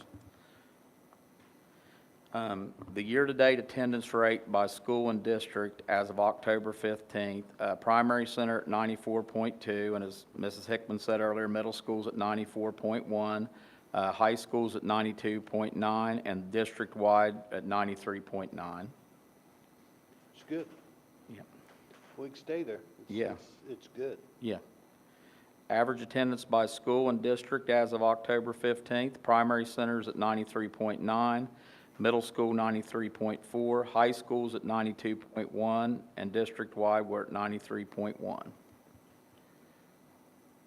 And I put this in the narrative, but I thought it would be better. It was kind of wordy in the narrative, so I put it in chart form. Basically, Mr. Sherlock was alluding to this earlier about the chronic absenteeism. Now, I'm not going to mislead you and say this is all reflective of CIS kids, but you can see where we went from 33.94% down to 23% this year. Over the last 3 years, it's reduced that much district-wide. For example, the best way to put that in perspective is like, we have an enrollment right now, I'll get to that in a minute, of 835 students, okay? If we were to stay static, that means basically 84 or 85 kids were not chronically absent over that period of time if you kept that as a static thing. Like if this was the 10th through the 12th grade class, hypothetically, 84 kids would not have been, chronically absent is what I'm trying to say. So that's a significant change, and I'm proud of all the work they've done. And Mr. Sherlock asked about the chronic absentee. I can tell you what it was just solely at the high school in 22-23. It was at 47%. So I'd have to break that down further so you can see there's been a significant change. Now, has there been a definitional difference in what is chronic absenteeism between those years? No, that has not changed. So we're still comparing apples to apples? Yes, it's consistent across the board. For example, if a kid's here 180 school days, once they miss 18 days for whatever reason, regardless, it could be doctor's appointments or whatever, it's considered chronically absent. And that's the same as it was? Yes, it's static, yeah, it stayed the same, All right. Any other questions about that before I go any further? I thought that was really good progress, to be honest with you, over that period of time. Jeff, I had read a article, now I don't remember what county it was, or I'd tell you. But they had looked at, and there was a percentage of the students that were chronically absent that ended up going to homeschool or out of public ed. Correct. And that raised that. Right. Or Percentage lowered- attendance? Lowered the, Right. do you think that? I hate to answer that a Well, blanket don't answer. I mean, it's, It might be something you could look at. yeah, it's kind of mixed results, Those to be honest kids- with you, Mr. Those Matt. kids that went to there, were Yeah. they kids, were they? Right, I see what you're asking. Students that were Right. chronically absent? I'd have to look at the percentage of the 108 that's in school Not choice. taking anything away from any other program. Oh, I understand that, yeah. Yeah. But like, what I do know this, just, and as Mr. Sherlock asked earlier, I analyzed CIS and some of that, and they have made great strides, and I'll try and Yes, bring some not- more information back as far as that Absolutely. goes, so, yeah. And between CIS, administration, and Ty helping with her part, I think it's really got better. I mean, a Yes. combination and staff involvement as well, so, of course, Mr. McCown's support on all, yeah.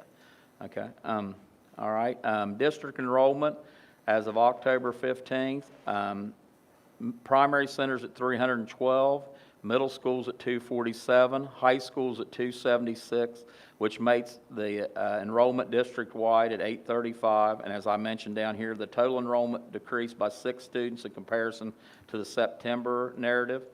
In comparison, the primary center enrollment decreased by 4, middle school increased by 2, and high school increased by 4. So you can see this is a fluid situation, like since Mrs. Hickman's here, she had some leave, now we got more coming back. So it's kind of a fluid situation from month to month, how that works. I mean, and this date I give you one day, I'm just being honest, on the 15th, the 16th, there could be 2 or 3 kids. That's why I just try and do it from month to month, so you have a true depiction of what's going on, so. Trend that you're seeing, the reason being, Well, that gain or loss, you know what I mean?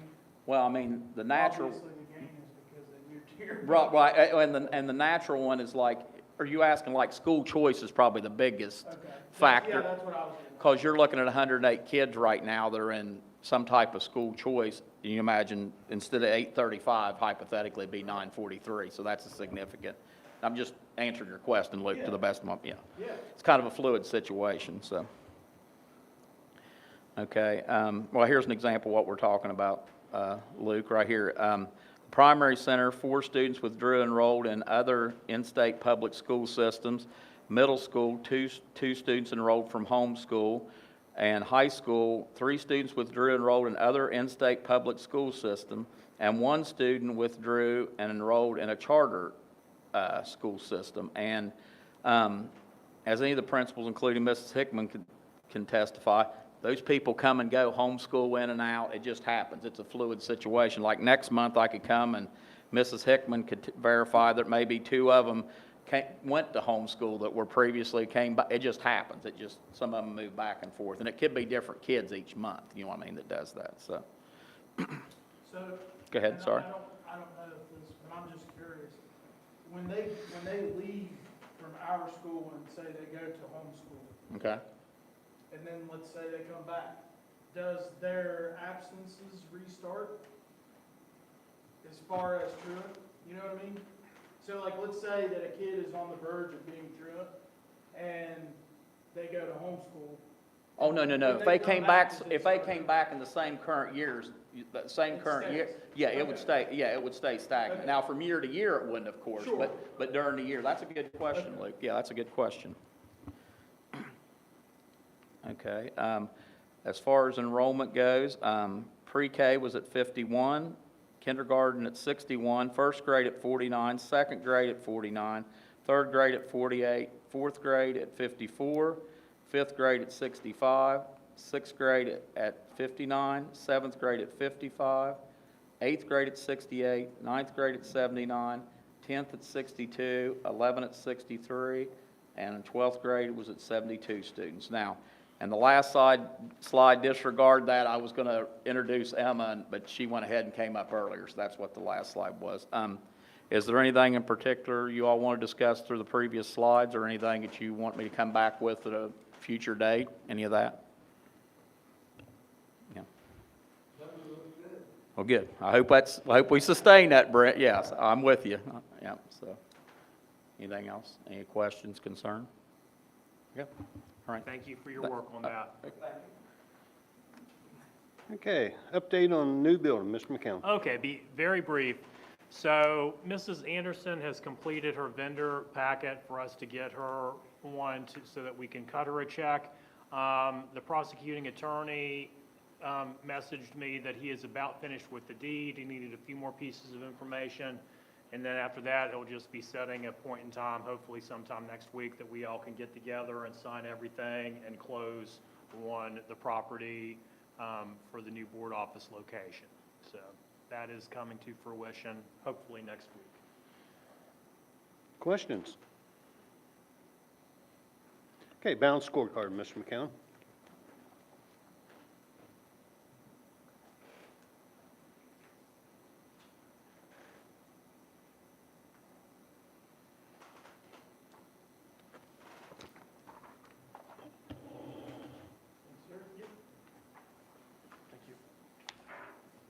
Okay, this has got all 55 counties in it, so you can go and see how everybody else is doing across the state. But if you would, I would ask you to turn to the page that's numbered 1 at the bottom. I think it's actually the 3rd page in.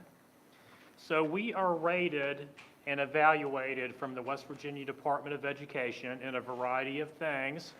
And the first set of those things are called efficiency indicators.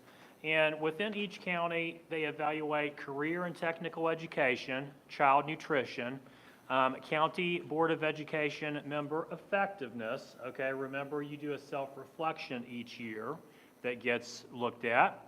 We have ESEA programs, facilities, finance, personnel, special education, state required data collections, transportation, and pre-K. Okay, so when the principals have presented their data, they have their little snapshot of the general summative assessment and the testing results as well. So if you would turn to the next page, okay, it takes a look at some other things. For the balanced scorecard indicators, we have ELA achievement, math achievement, ELA progress, math progress. We don't currently have any English language learners in the county, but attendance, behavior, the graduation 4-year rate, the graduation 5-year rate, on track to graduation, and post-secondary achievement, all of those things are looked at. So now, if you turn to the next page, it starts counties, and you can look all the way through there, but if you will keep going, Page 11. keep going, thank you. If you will turn to page 11, it gets to the nitty-gritty in Wirt County. So all of the things that we mentioned, the finance, transportation, board member effectiveness, all of that list of things on page 1 is on the left-hand side of this chart, and then all of the academic things and all of the other factors that were on page 2 that we just discussed are on the right-hand side of this chart. So if you find Wirt, we had no issues and met all of the indicators for all of those items that were on page 1. No issues found. And then if you look at the next side, there's 3 columns. On watch means that you aren't where you need to be yet, but you either are better than where you were last year, or you haven't gotten worse 2 or 3 years in a row. Okay, so note that we are on watch for attendance and on track to graduation. On track to graduation looks at a cohort of the 10th grade, and I think it's a year lagging, so I think this data would be this year's juniors, and it looks, by the end of their 10th grade year, have they earned 12 credits and credits in the core areas. And so with this class, we've got some work that we need to do there. We had some issues with kids that weren't passing classes. But I think if you remember Dottie's data and you've got the graduation rate and then you've got the 4 and 5 year cohorts, I think that Mr. Myers and all involved with credit recovery have done a good job to get those kids that don't have those credits caught up. And then we are on watch for attendance, and it hasn't progressed to support indicators or intensive, because I think even though we're not where we want to be on attendance, we can show that we're getting better each year and not getting worse or staying stagnant. And I think the same could be said of on track for graduation. If you're identified as on watch this year and you don't do anything better, or you're not making any strides, then you move over to the support indicators. And then if you're there and you still are sitting there after 3 years, that's when you get something on this intensive support indicator, which we do not have. So I think with all of that, I think attendance, we're moving in the right direction. And we might be on this on watch for a while, but if we keep making strides, I think we're eventually going to get there. And that is everything on the balanced scorecard assessment with us. It's got every county on there, and it even has all of the charter schools on there. If you're wondering how they're doing, their information is on page 12 too. And I know that was a lot in a little bit of time, but I'm happy to answer any specific questions that you might have.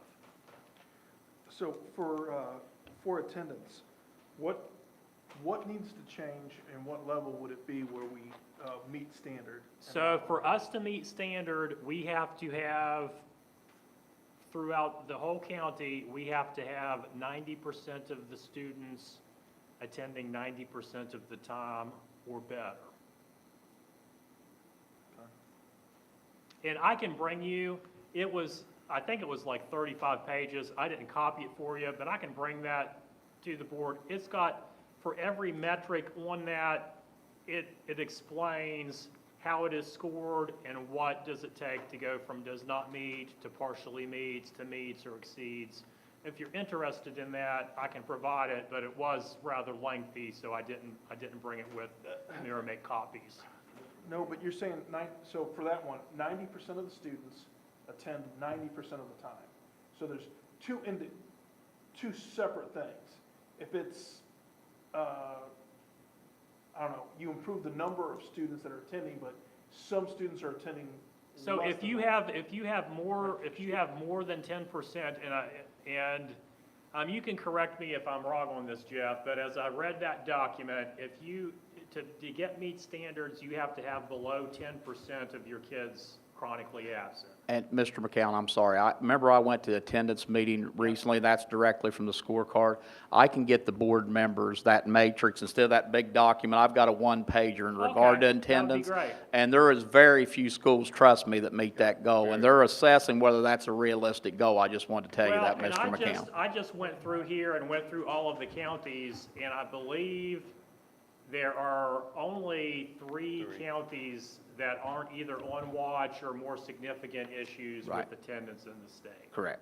But, I mean, if you've got a one-pager, that would be great. Yeah, 'Cause that other document's 35 pages. If you want to, John, we could just send them a copy of that in the morning, Yeah, scan it, and send I'll it to the have board members. Say Okay. that it might be an unrealistic goal. And then, Well, it's, I don't know if you go around and we discussed it, but if a kid even has an excuse, that's. Correct. Probably, oh, wow. Doesn't matter what it So, is. I mean, if I've got a kid that has to get checked out to go get an allergy shot every month, I'm probably going to be on the chronically absent list. Yeah. Or orthodontist, or I mean, there's some things where you've got regularly scheduled doctor's appointments that you have to attend through no fault necessarily of the So kid. essentially, there is no excuse. What, Well, well, what do they say, Jeff? okay, wait a minute, okay. I'm glad you asked. Okay, if a kid's suspended, believe it or not, it doesn't count against no, if you're kicked out, it doesn't count against chronic absenteeism, it doesn't, like it never happened. You're allowed up to 5 college visits, they used to, that was an absence. Right.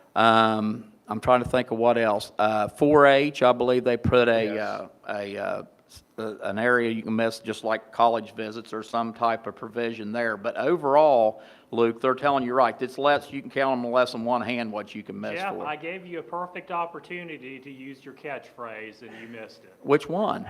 An absence is an Absence is an absence. That's what I've heard about 1,000 times over the last, that's when we go to the meetings. John's being facetious, but that's, So if a student has an orthodontist appointment and it's in Parkersburg and they swing by WVUP on the way back, They could do that 5 times. they could do that 5 times and it wouldn't be an absence, right? that's what I call working the system, yes. That's what I know that doesn't help. I know you're being, But, Mr. Sherlock, when that first came out, there was no provision was for college anything. visits. No. So, and my son happened to be a senior at that moment, so I said, you know, we're preparing these kids to apply and go and visit colleges to further their education, and he's going to have an unexcused absence for every place that we go, and the answer was yes. But, so I'm happy that they did change that and at least put some provision in there. I'm sorry, there is one other provision I forgot, Mr. McCown. The bus didn't run. Like, for some reason, we can't count that against them if we didn't go pick them up. But made up work doesn't negate the absence. No, Doesn't do a thing. no. As John said, an absence is an absence is an If absence. you're gonna miss, you might as well just miss wholeheartedly. And- That's where 90%, because you can't miss 10% of 180 days, that's 80. No, because if you do that, then we'll start seeing the math and the English scores start. Well, and I won't take too much your time, but like Mr. McCown was talking about, like, for example, that was the misperception. What Ty does, Ty deals with unexcused absences. So in other words, Mr. Sherlock, you say you have a child in school and they have doctor's appointment, they have legit excuses. That's not the one that Ty and I deal with on that end. If you're missing school for unexcused reasons, that's why Ty gets involved. That's a misperception. So it's essentially 2 separate Yes. categories. Yes. So one is a category for absences where everyone believes the child should be in school. And then Right. the other is absences where the student is out of the classroom for any reason. Correct. Minus a very select few. Correct. And that's a misperception, yeah, that's what I was And gonna when say. when the numbers that you get us that are, we have a 93, 94% attendance rate, we're talking about the first category, not the second category. No, that's actual seat time. Like if little Johnny misses that day, he's counted against the attendance percentage, what I give you. That's called the average attendance. But the chronic absenteeism, yeah, it's the same thing. It would count against it, correct, yes. Because it rolls throughout the. Yeah, so the best way of putting it is you could have 10% of the students who have perfect or faithful attendance. They may be begrudgingly pulling 10% up, if that makes sense, Mr. Sherlock. That's how it works, yes. Yeah, the 4-H thing was, I listened, I think I was down there actually that day, and that was just sort of a bizarre conversation, that to go to a 4-H whatever now doesn't count, but to go to. Because 4-H is the college visits for students who are going to go into agriculture. No, I don't think that's what they were getting at, but that is part of it. But it was just crazy, you know, and then people started naming other things that were just as, I'm not saying it's not valid. Yeah. Just as valid. It's like, no, 4-H, okay? It was just crazy. Well, and discussion. Mr. McCown and I were on I'm just being honest, we were on a conference call last year, and they used a scenario which blew Mr. McCown and I's mind, okay? Let's say Mr. Sherlock has a kid that's performing in something, let's say at the Smoot Theater, I'm just using that as an example. Your kid would be unexcused, the one that was performing, but the ones that rode the bus to go watch them would be excused. So if it's a field trip, they're excused. And, yeah, I was scratching my head at that one.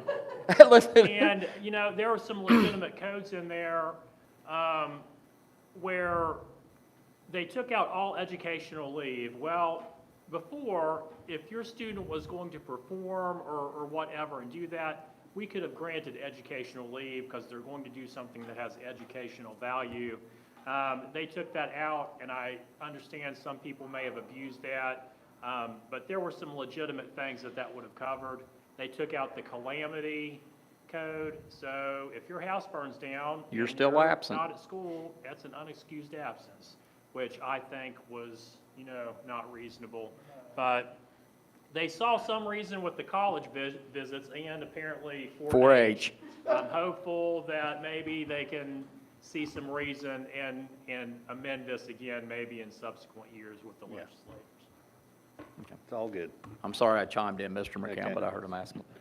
Any other questions? For students on track to graduation, Yes. what would it take to meet the standard in that area? Is that also? There has to be over 80% of that, each 10th grade cohort earning their 12 credits. Over 80% earning their credits? Yes. Then that meets standard. Correct. But what ends up happening is that they do that in 10th grade. And then that summer, and the kids aren't there, but that summer of the 10th grade, they come to credit recovery, and so it never gets cleaned up down here. But when we get to graduation, those kids are graduating because they've made those Yeah, credits that's a up. very good point, Mr. Metz, But it because never changes this. that snapshot that I gave you is the snapshot right 10th then and graders. there.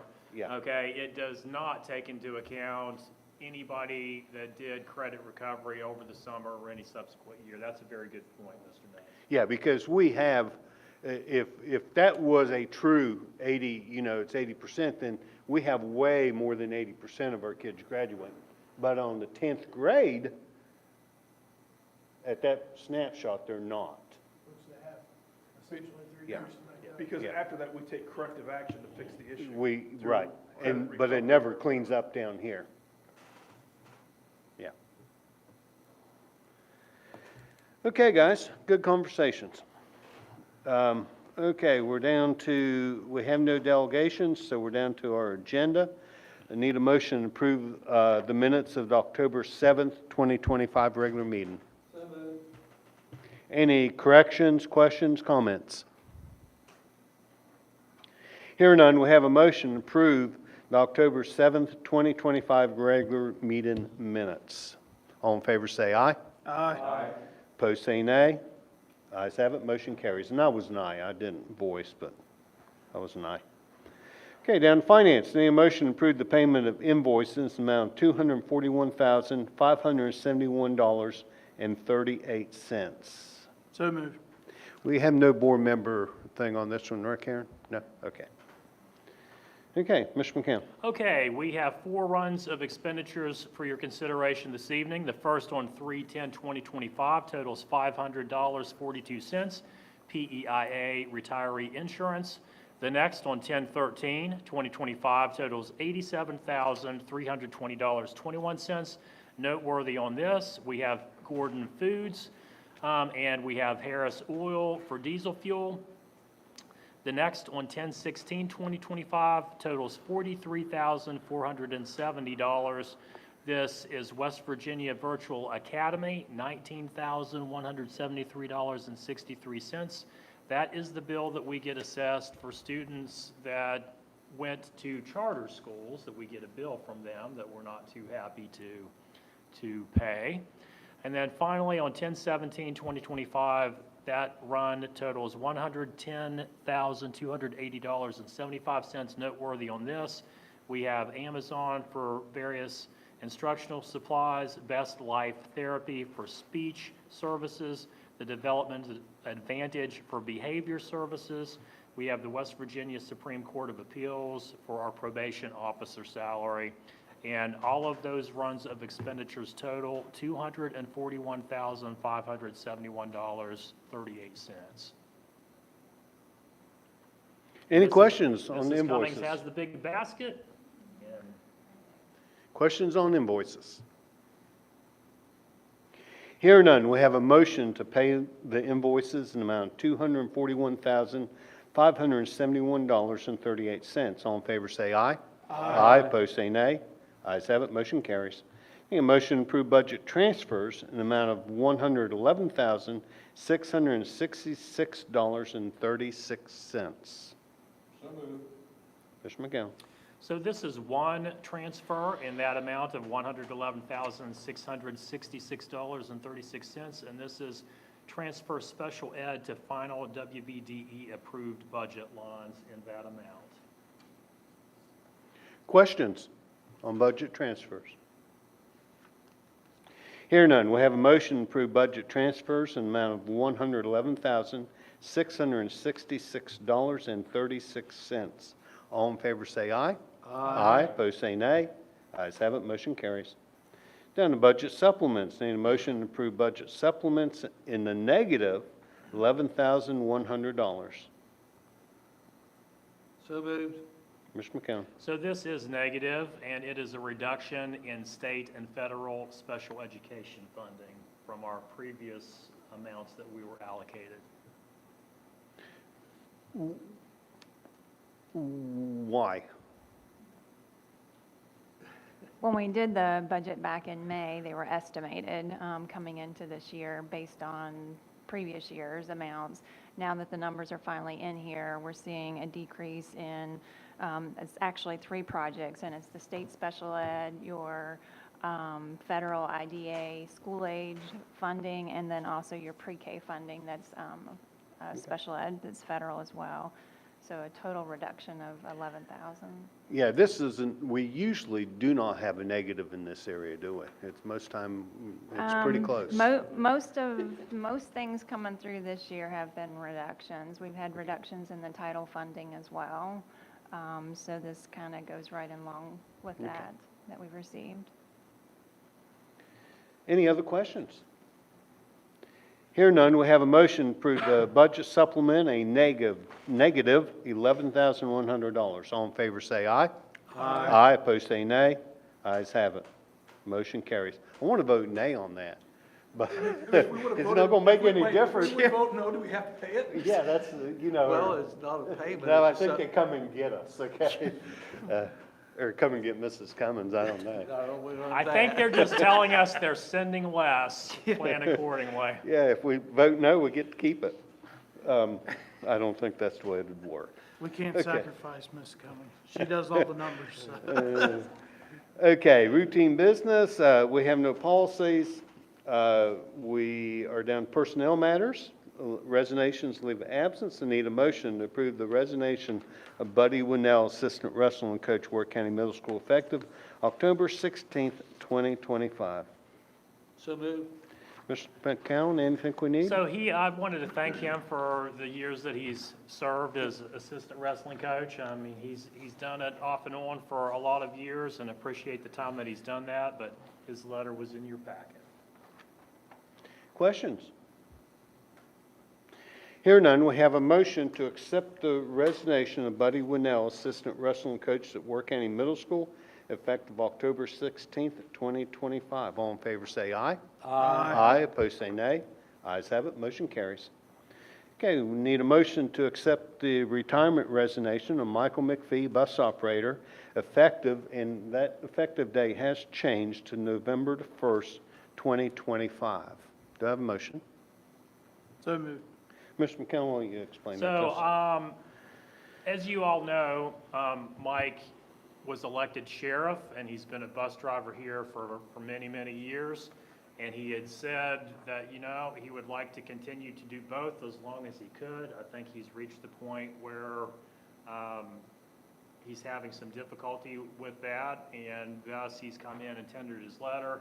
I want to thank him for all the years of service, of driving bus for the many years, and all of the positive influence that he's had on the students that he's worked with and served. So I think he did a great job as a bus driver, and sad to see him resign, but I understand that he's got other duties being the sheriff, so.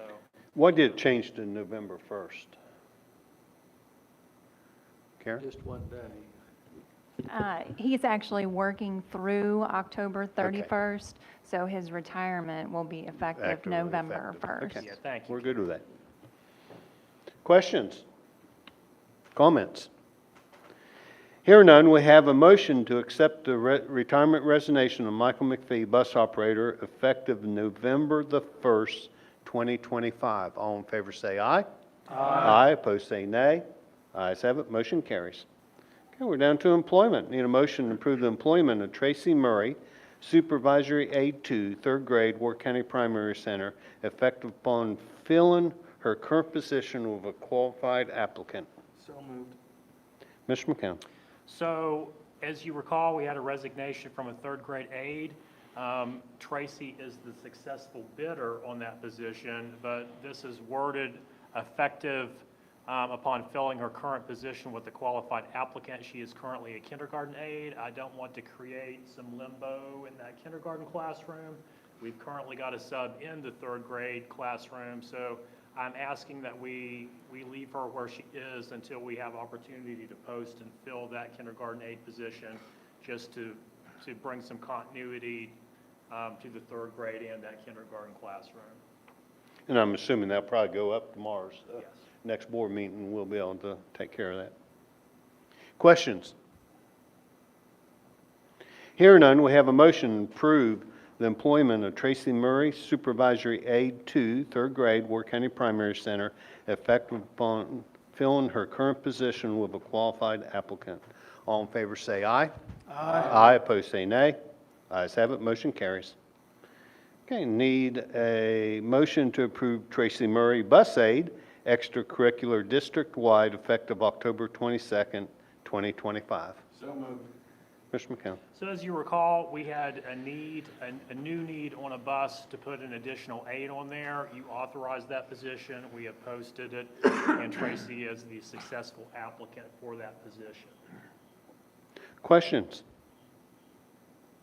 Hearing none, we have a motion to approve Tracy Murray, Bus Aide, extracurricular district-wide, effective October 22nd, 2025. All in favor say aye. Aye. Opposed say nay. Ayes have it, motion carries. Okay, need a motion to approve Ashley Romine, substitute bus aide, emergency basis only, effective upon completion of 6-hour bus aide training. So moved. Mr. McCown. So we have done this with other classifications in the past. For instance, if we have got another classification that is also a bus driver, and we couldn't get a substitute, we have hired them as an emergency sub, and they have filled in. There's other classifications that we have done the same thing. Ashley has the aide qualification, and if she's willing to do that, and we've exhausted all other resources to put another bus aide on there, she's willing to do that. So we're asking you to hire her in that emergency capacity this evening. Questions? Hear none, we have a motion to approve Ashley Romine as substitute bus aide, emergency basis only, effective upon completion of 6-hour bus aide training. All in favor say aye. Aye. Opposed say nay. Ayes have it, motion carries. Okay, need a motion to approve Jeffrey Smith as assistant boys basketball coach, effective upon completion of required paperwork. So moved. Okay, but I thought about doing a executive session, but what I'm going to say would be anybody that we're going to hire. And I just have a couple things that need cleared up for me, Mr. McCowan. And I know Mr. Smith is one of our administrators, and Mr. Smith's wife is our high school principal who supervises and evaluates our coaches. Okay, so it wouldn't matter if it was Mr. Smith or whoever, okay? Is there a plan for that to be, because that can't happen, that would be an ethics So violation. I think that if Mr. Smith is hired into this position, that Dr. Blake, the assistant principal, would be able to do that evaluation of him as an assistant coach. Okay. Okay, and my second question is, I have concerns whether it's Mr. Smith, Mrs. Hickman, Mrs. Smith, Mrs. Taylor, whoever it is, you, okay, our administrators. Those are big jobs. okay? And I just want to be assured that the job working with all of our kids and programs is going to take precedent over coaching. Yeah, And that's a guarantee I need from you. I agree with that 100%, and I think the day job has got to be the number one priority. And I would just say, out there, that this job has been posted multiple times, there's been 0 bidders on it. And I don't know that Mr. Smith went out and campaigned for it. I think nobody else has been interested in bid on it. My understanding is you were approached and you're willing to help, but I think have 0 issue with saying that your day job has got to take priority. I'm 100% in agreement with that. And as I have said, we have covered this ground in previous rounds with other positions and other folks. And it's not necessarily been positive. And it's not necessarily always been positive, and when that was the case, if there was an issue that I thought it was causing problems with the primary job, I will tell you that in that case it was addressed, and if something in the future similar should come up, it would be addressed appropriately. Yeah. And Jeff, those are questions I'd ask no matter who it was, okay? Because I know how full-time these administrator jobs are, okay? And to add something as coaching, which is full-time, on top of that, you know, I have concerns. Not specifically to Mr. Smith, but I have concerns, and I'm even of the mindset that I mean, this is something down the road that we take a look at and addressing it through a policy. And, yeah. Other questions, comments? Thank you for your answers, Mr. McCown. Okay, so we have a motion to approve Jeffrey Smith as assistant varsity boys basketball coach effective upon completion of his required paperwork. All in favor say aye. Aye. Opposed say nay. I'm going to be nay. So that motion passed 4-1 with Mr. Metz being a nay. Again, you know, take me at my word. Okay, we're down to new business. Approve additional dual credit course. Do I have a motion to approve Wirt County High School Business Economics 1504 1 credit, WVU/Econ 201 3 credits? Do I have a motion? So moved. Mr. McCown, explain that to us. So anytime, we've got a policy that covers all dual credits. Anytime that there is a new one, we have to amend that list and bring it back to the board to add the new course. And Carla has been working on that, and Mrs. Smith, and I believe Mr. Benson has worked on that, and we are wanting the board to add this to the dual credit list. Questions? It's a good move. Yeah, so with the Economics 1504, that goes through the full year, correct? Isn't Econ 201 a one semester course? So wouldn't that, I guess what I'm asking is, wouldn't it be able to make the 1504 to be 6 credit hours, because it would be Econ 101 or Econ 201 and Econ 202?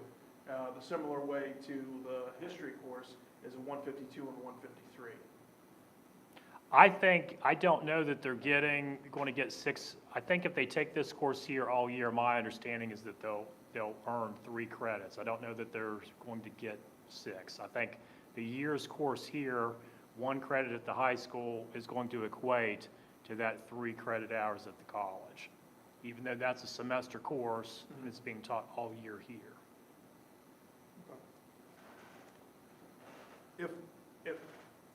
I'm glad that we're doing this, but if possible, and they could make it work for the 6 credit, if that's an opportunity, I would love to see that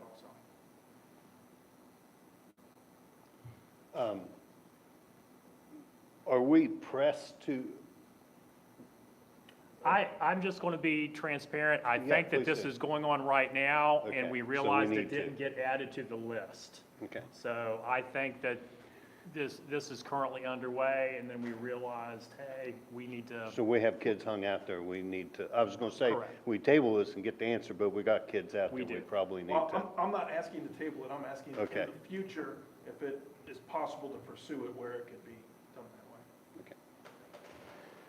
Other questions? Hearing none, we have a motion to approve the Wirt County High School Business Economics 1504 for 1 credit, and WVU/Econ 201 for 3 credits. All in favor say aye. Aye. Aye, opposed say nay. Ayes have it, motion carries. Okay, need a motion to change the November 11th meeting date. Okay, so that's going to be the motion, then once we're inside the motion, we'll talk about So moved. the dates. Okay, we have a motion to approve November 11th. I will start this conversation. Mr. McCowan has sort of polled the people that it will affect, including the board member, not the board members yet, that's tonight, and Mrs. Cummins, who we always like to make happy, okay, would like to see that on November the 8th. Makes no difference to Mr. McCowan. 18th, I'm sorry, 18th, thank you, Mark. 18th. Makes no difference to Mr. McCowan. I don't know if that affects any board members or not. gives them more time to get the bills of the Yeah. month processed. Yeah, since we only have 1 meeting that month. But that originally scheduled day is Veterans Day, and it's not a regular work day for employees. So I was just bringing that before the board to see if it would be your pleasure to move that day. I'm in agreement, we keep her happy. Amen. 18th fine. 18th work, Mr. 18th Sherlock? fine with me. So yes, so the 18th works. That means we're not meeting on the 4th, correct? Correct. Typically in November or in December, we It's only just one have meeting. one scheduled meeting. Yeah, and it was on the 11th, so we're moving it back a week, yeah. So 18th will work for everybody? Yes. Okay, so, any other questions, comments?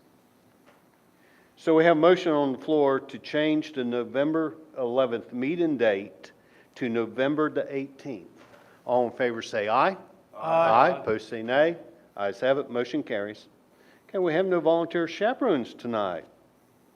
Okay, we're down to board concerns. We'll start with Mr. Lowe. Good. Ms. Stewart. Ms. Sherlock. Good. Mr. Moore. I will say that I was approached with something similar that you had as far as your questions. So it's not just you, you know what I mean? Yeah. But I didn't feel the need to ask the same thing after you addressed it, so I just wanted to be transparent. Thank you. Okay, I have nothing besides, I really like this idea of board members working on the book studies with some middle school kids. And I know that I don't work, so it's pretty easy for me. But even you guys that still work, we can do it, I'm sure we can do it virtually. I mean, that's something that would fall right into doing that virtually. And I think it will send a message to our kids. So, Gail, we really would like to do that if you want to set that up. Yeah, Yeah. Gail I'm signed me in. up as well. I'm in. Rebecca just told me you read Stephen King. I've got some kids for you. I read wide-ranging stuff, so. I'm not on the Stephen King, I'm not a big scary fan. I'm not Chris. Okay, For me anything else also, for the Gail. good, Mr. McCown? I am good. Thank you all for changing the board meeting date. Okay, so with that being said, I will entertain a motion to adjourn. We're adjourned.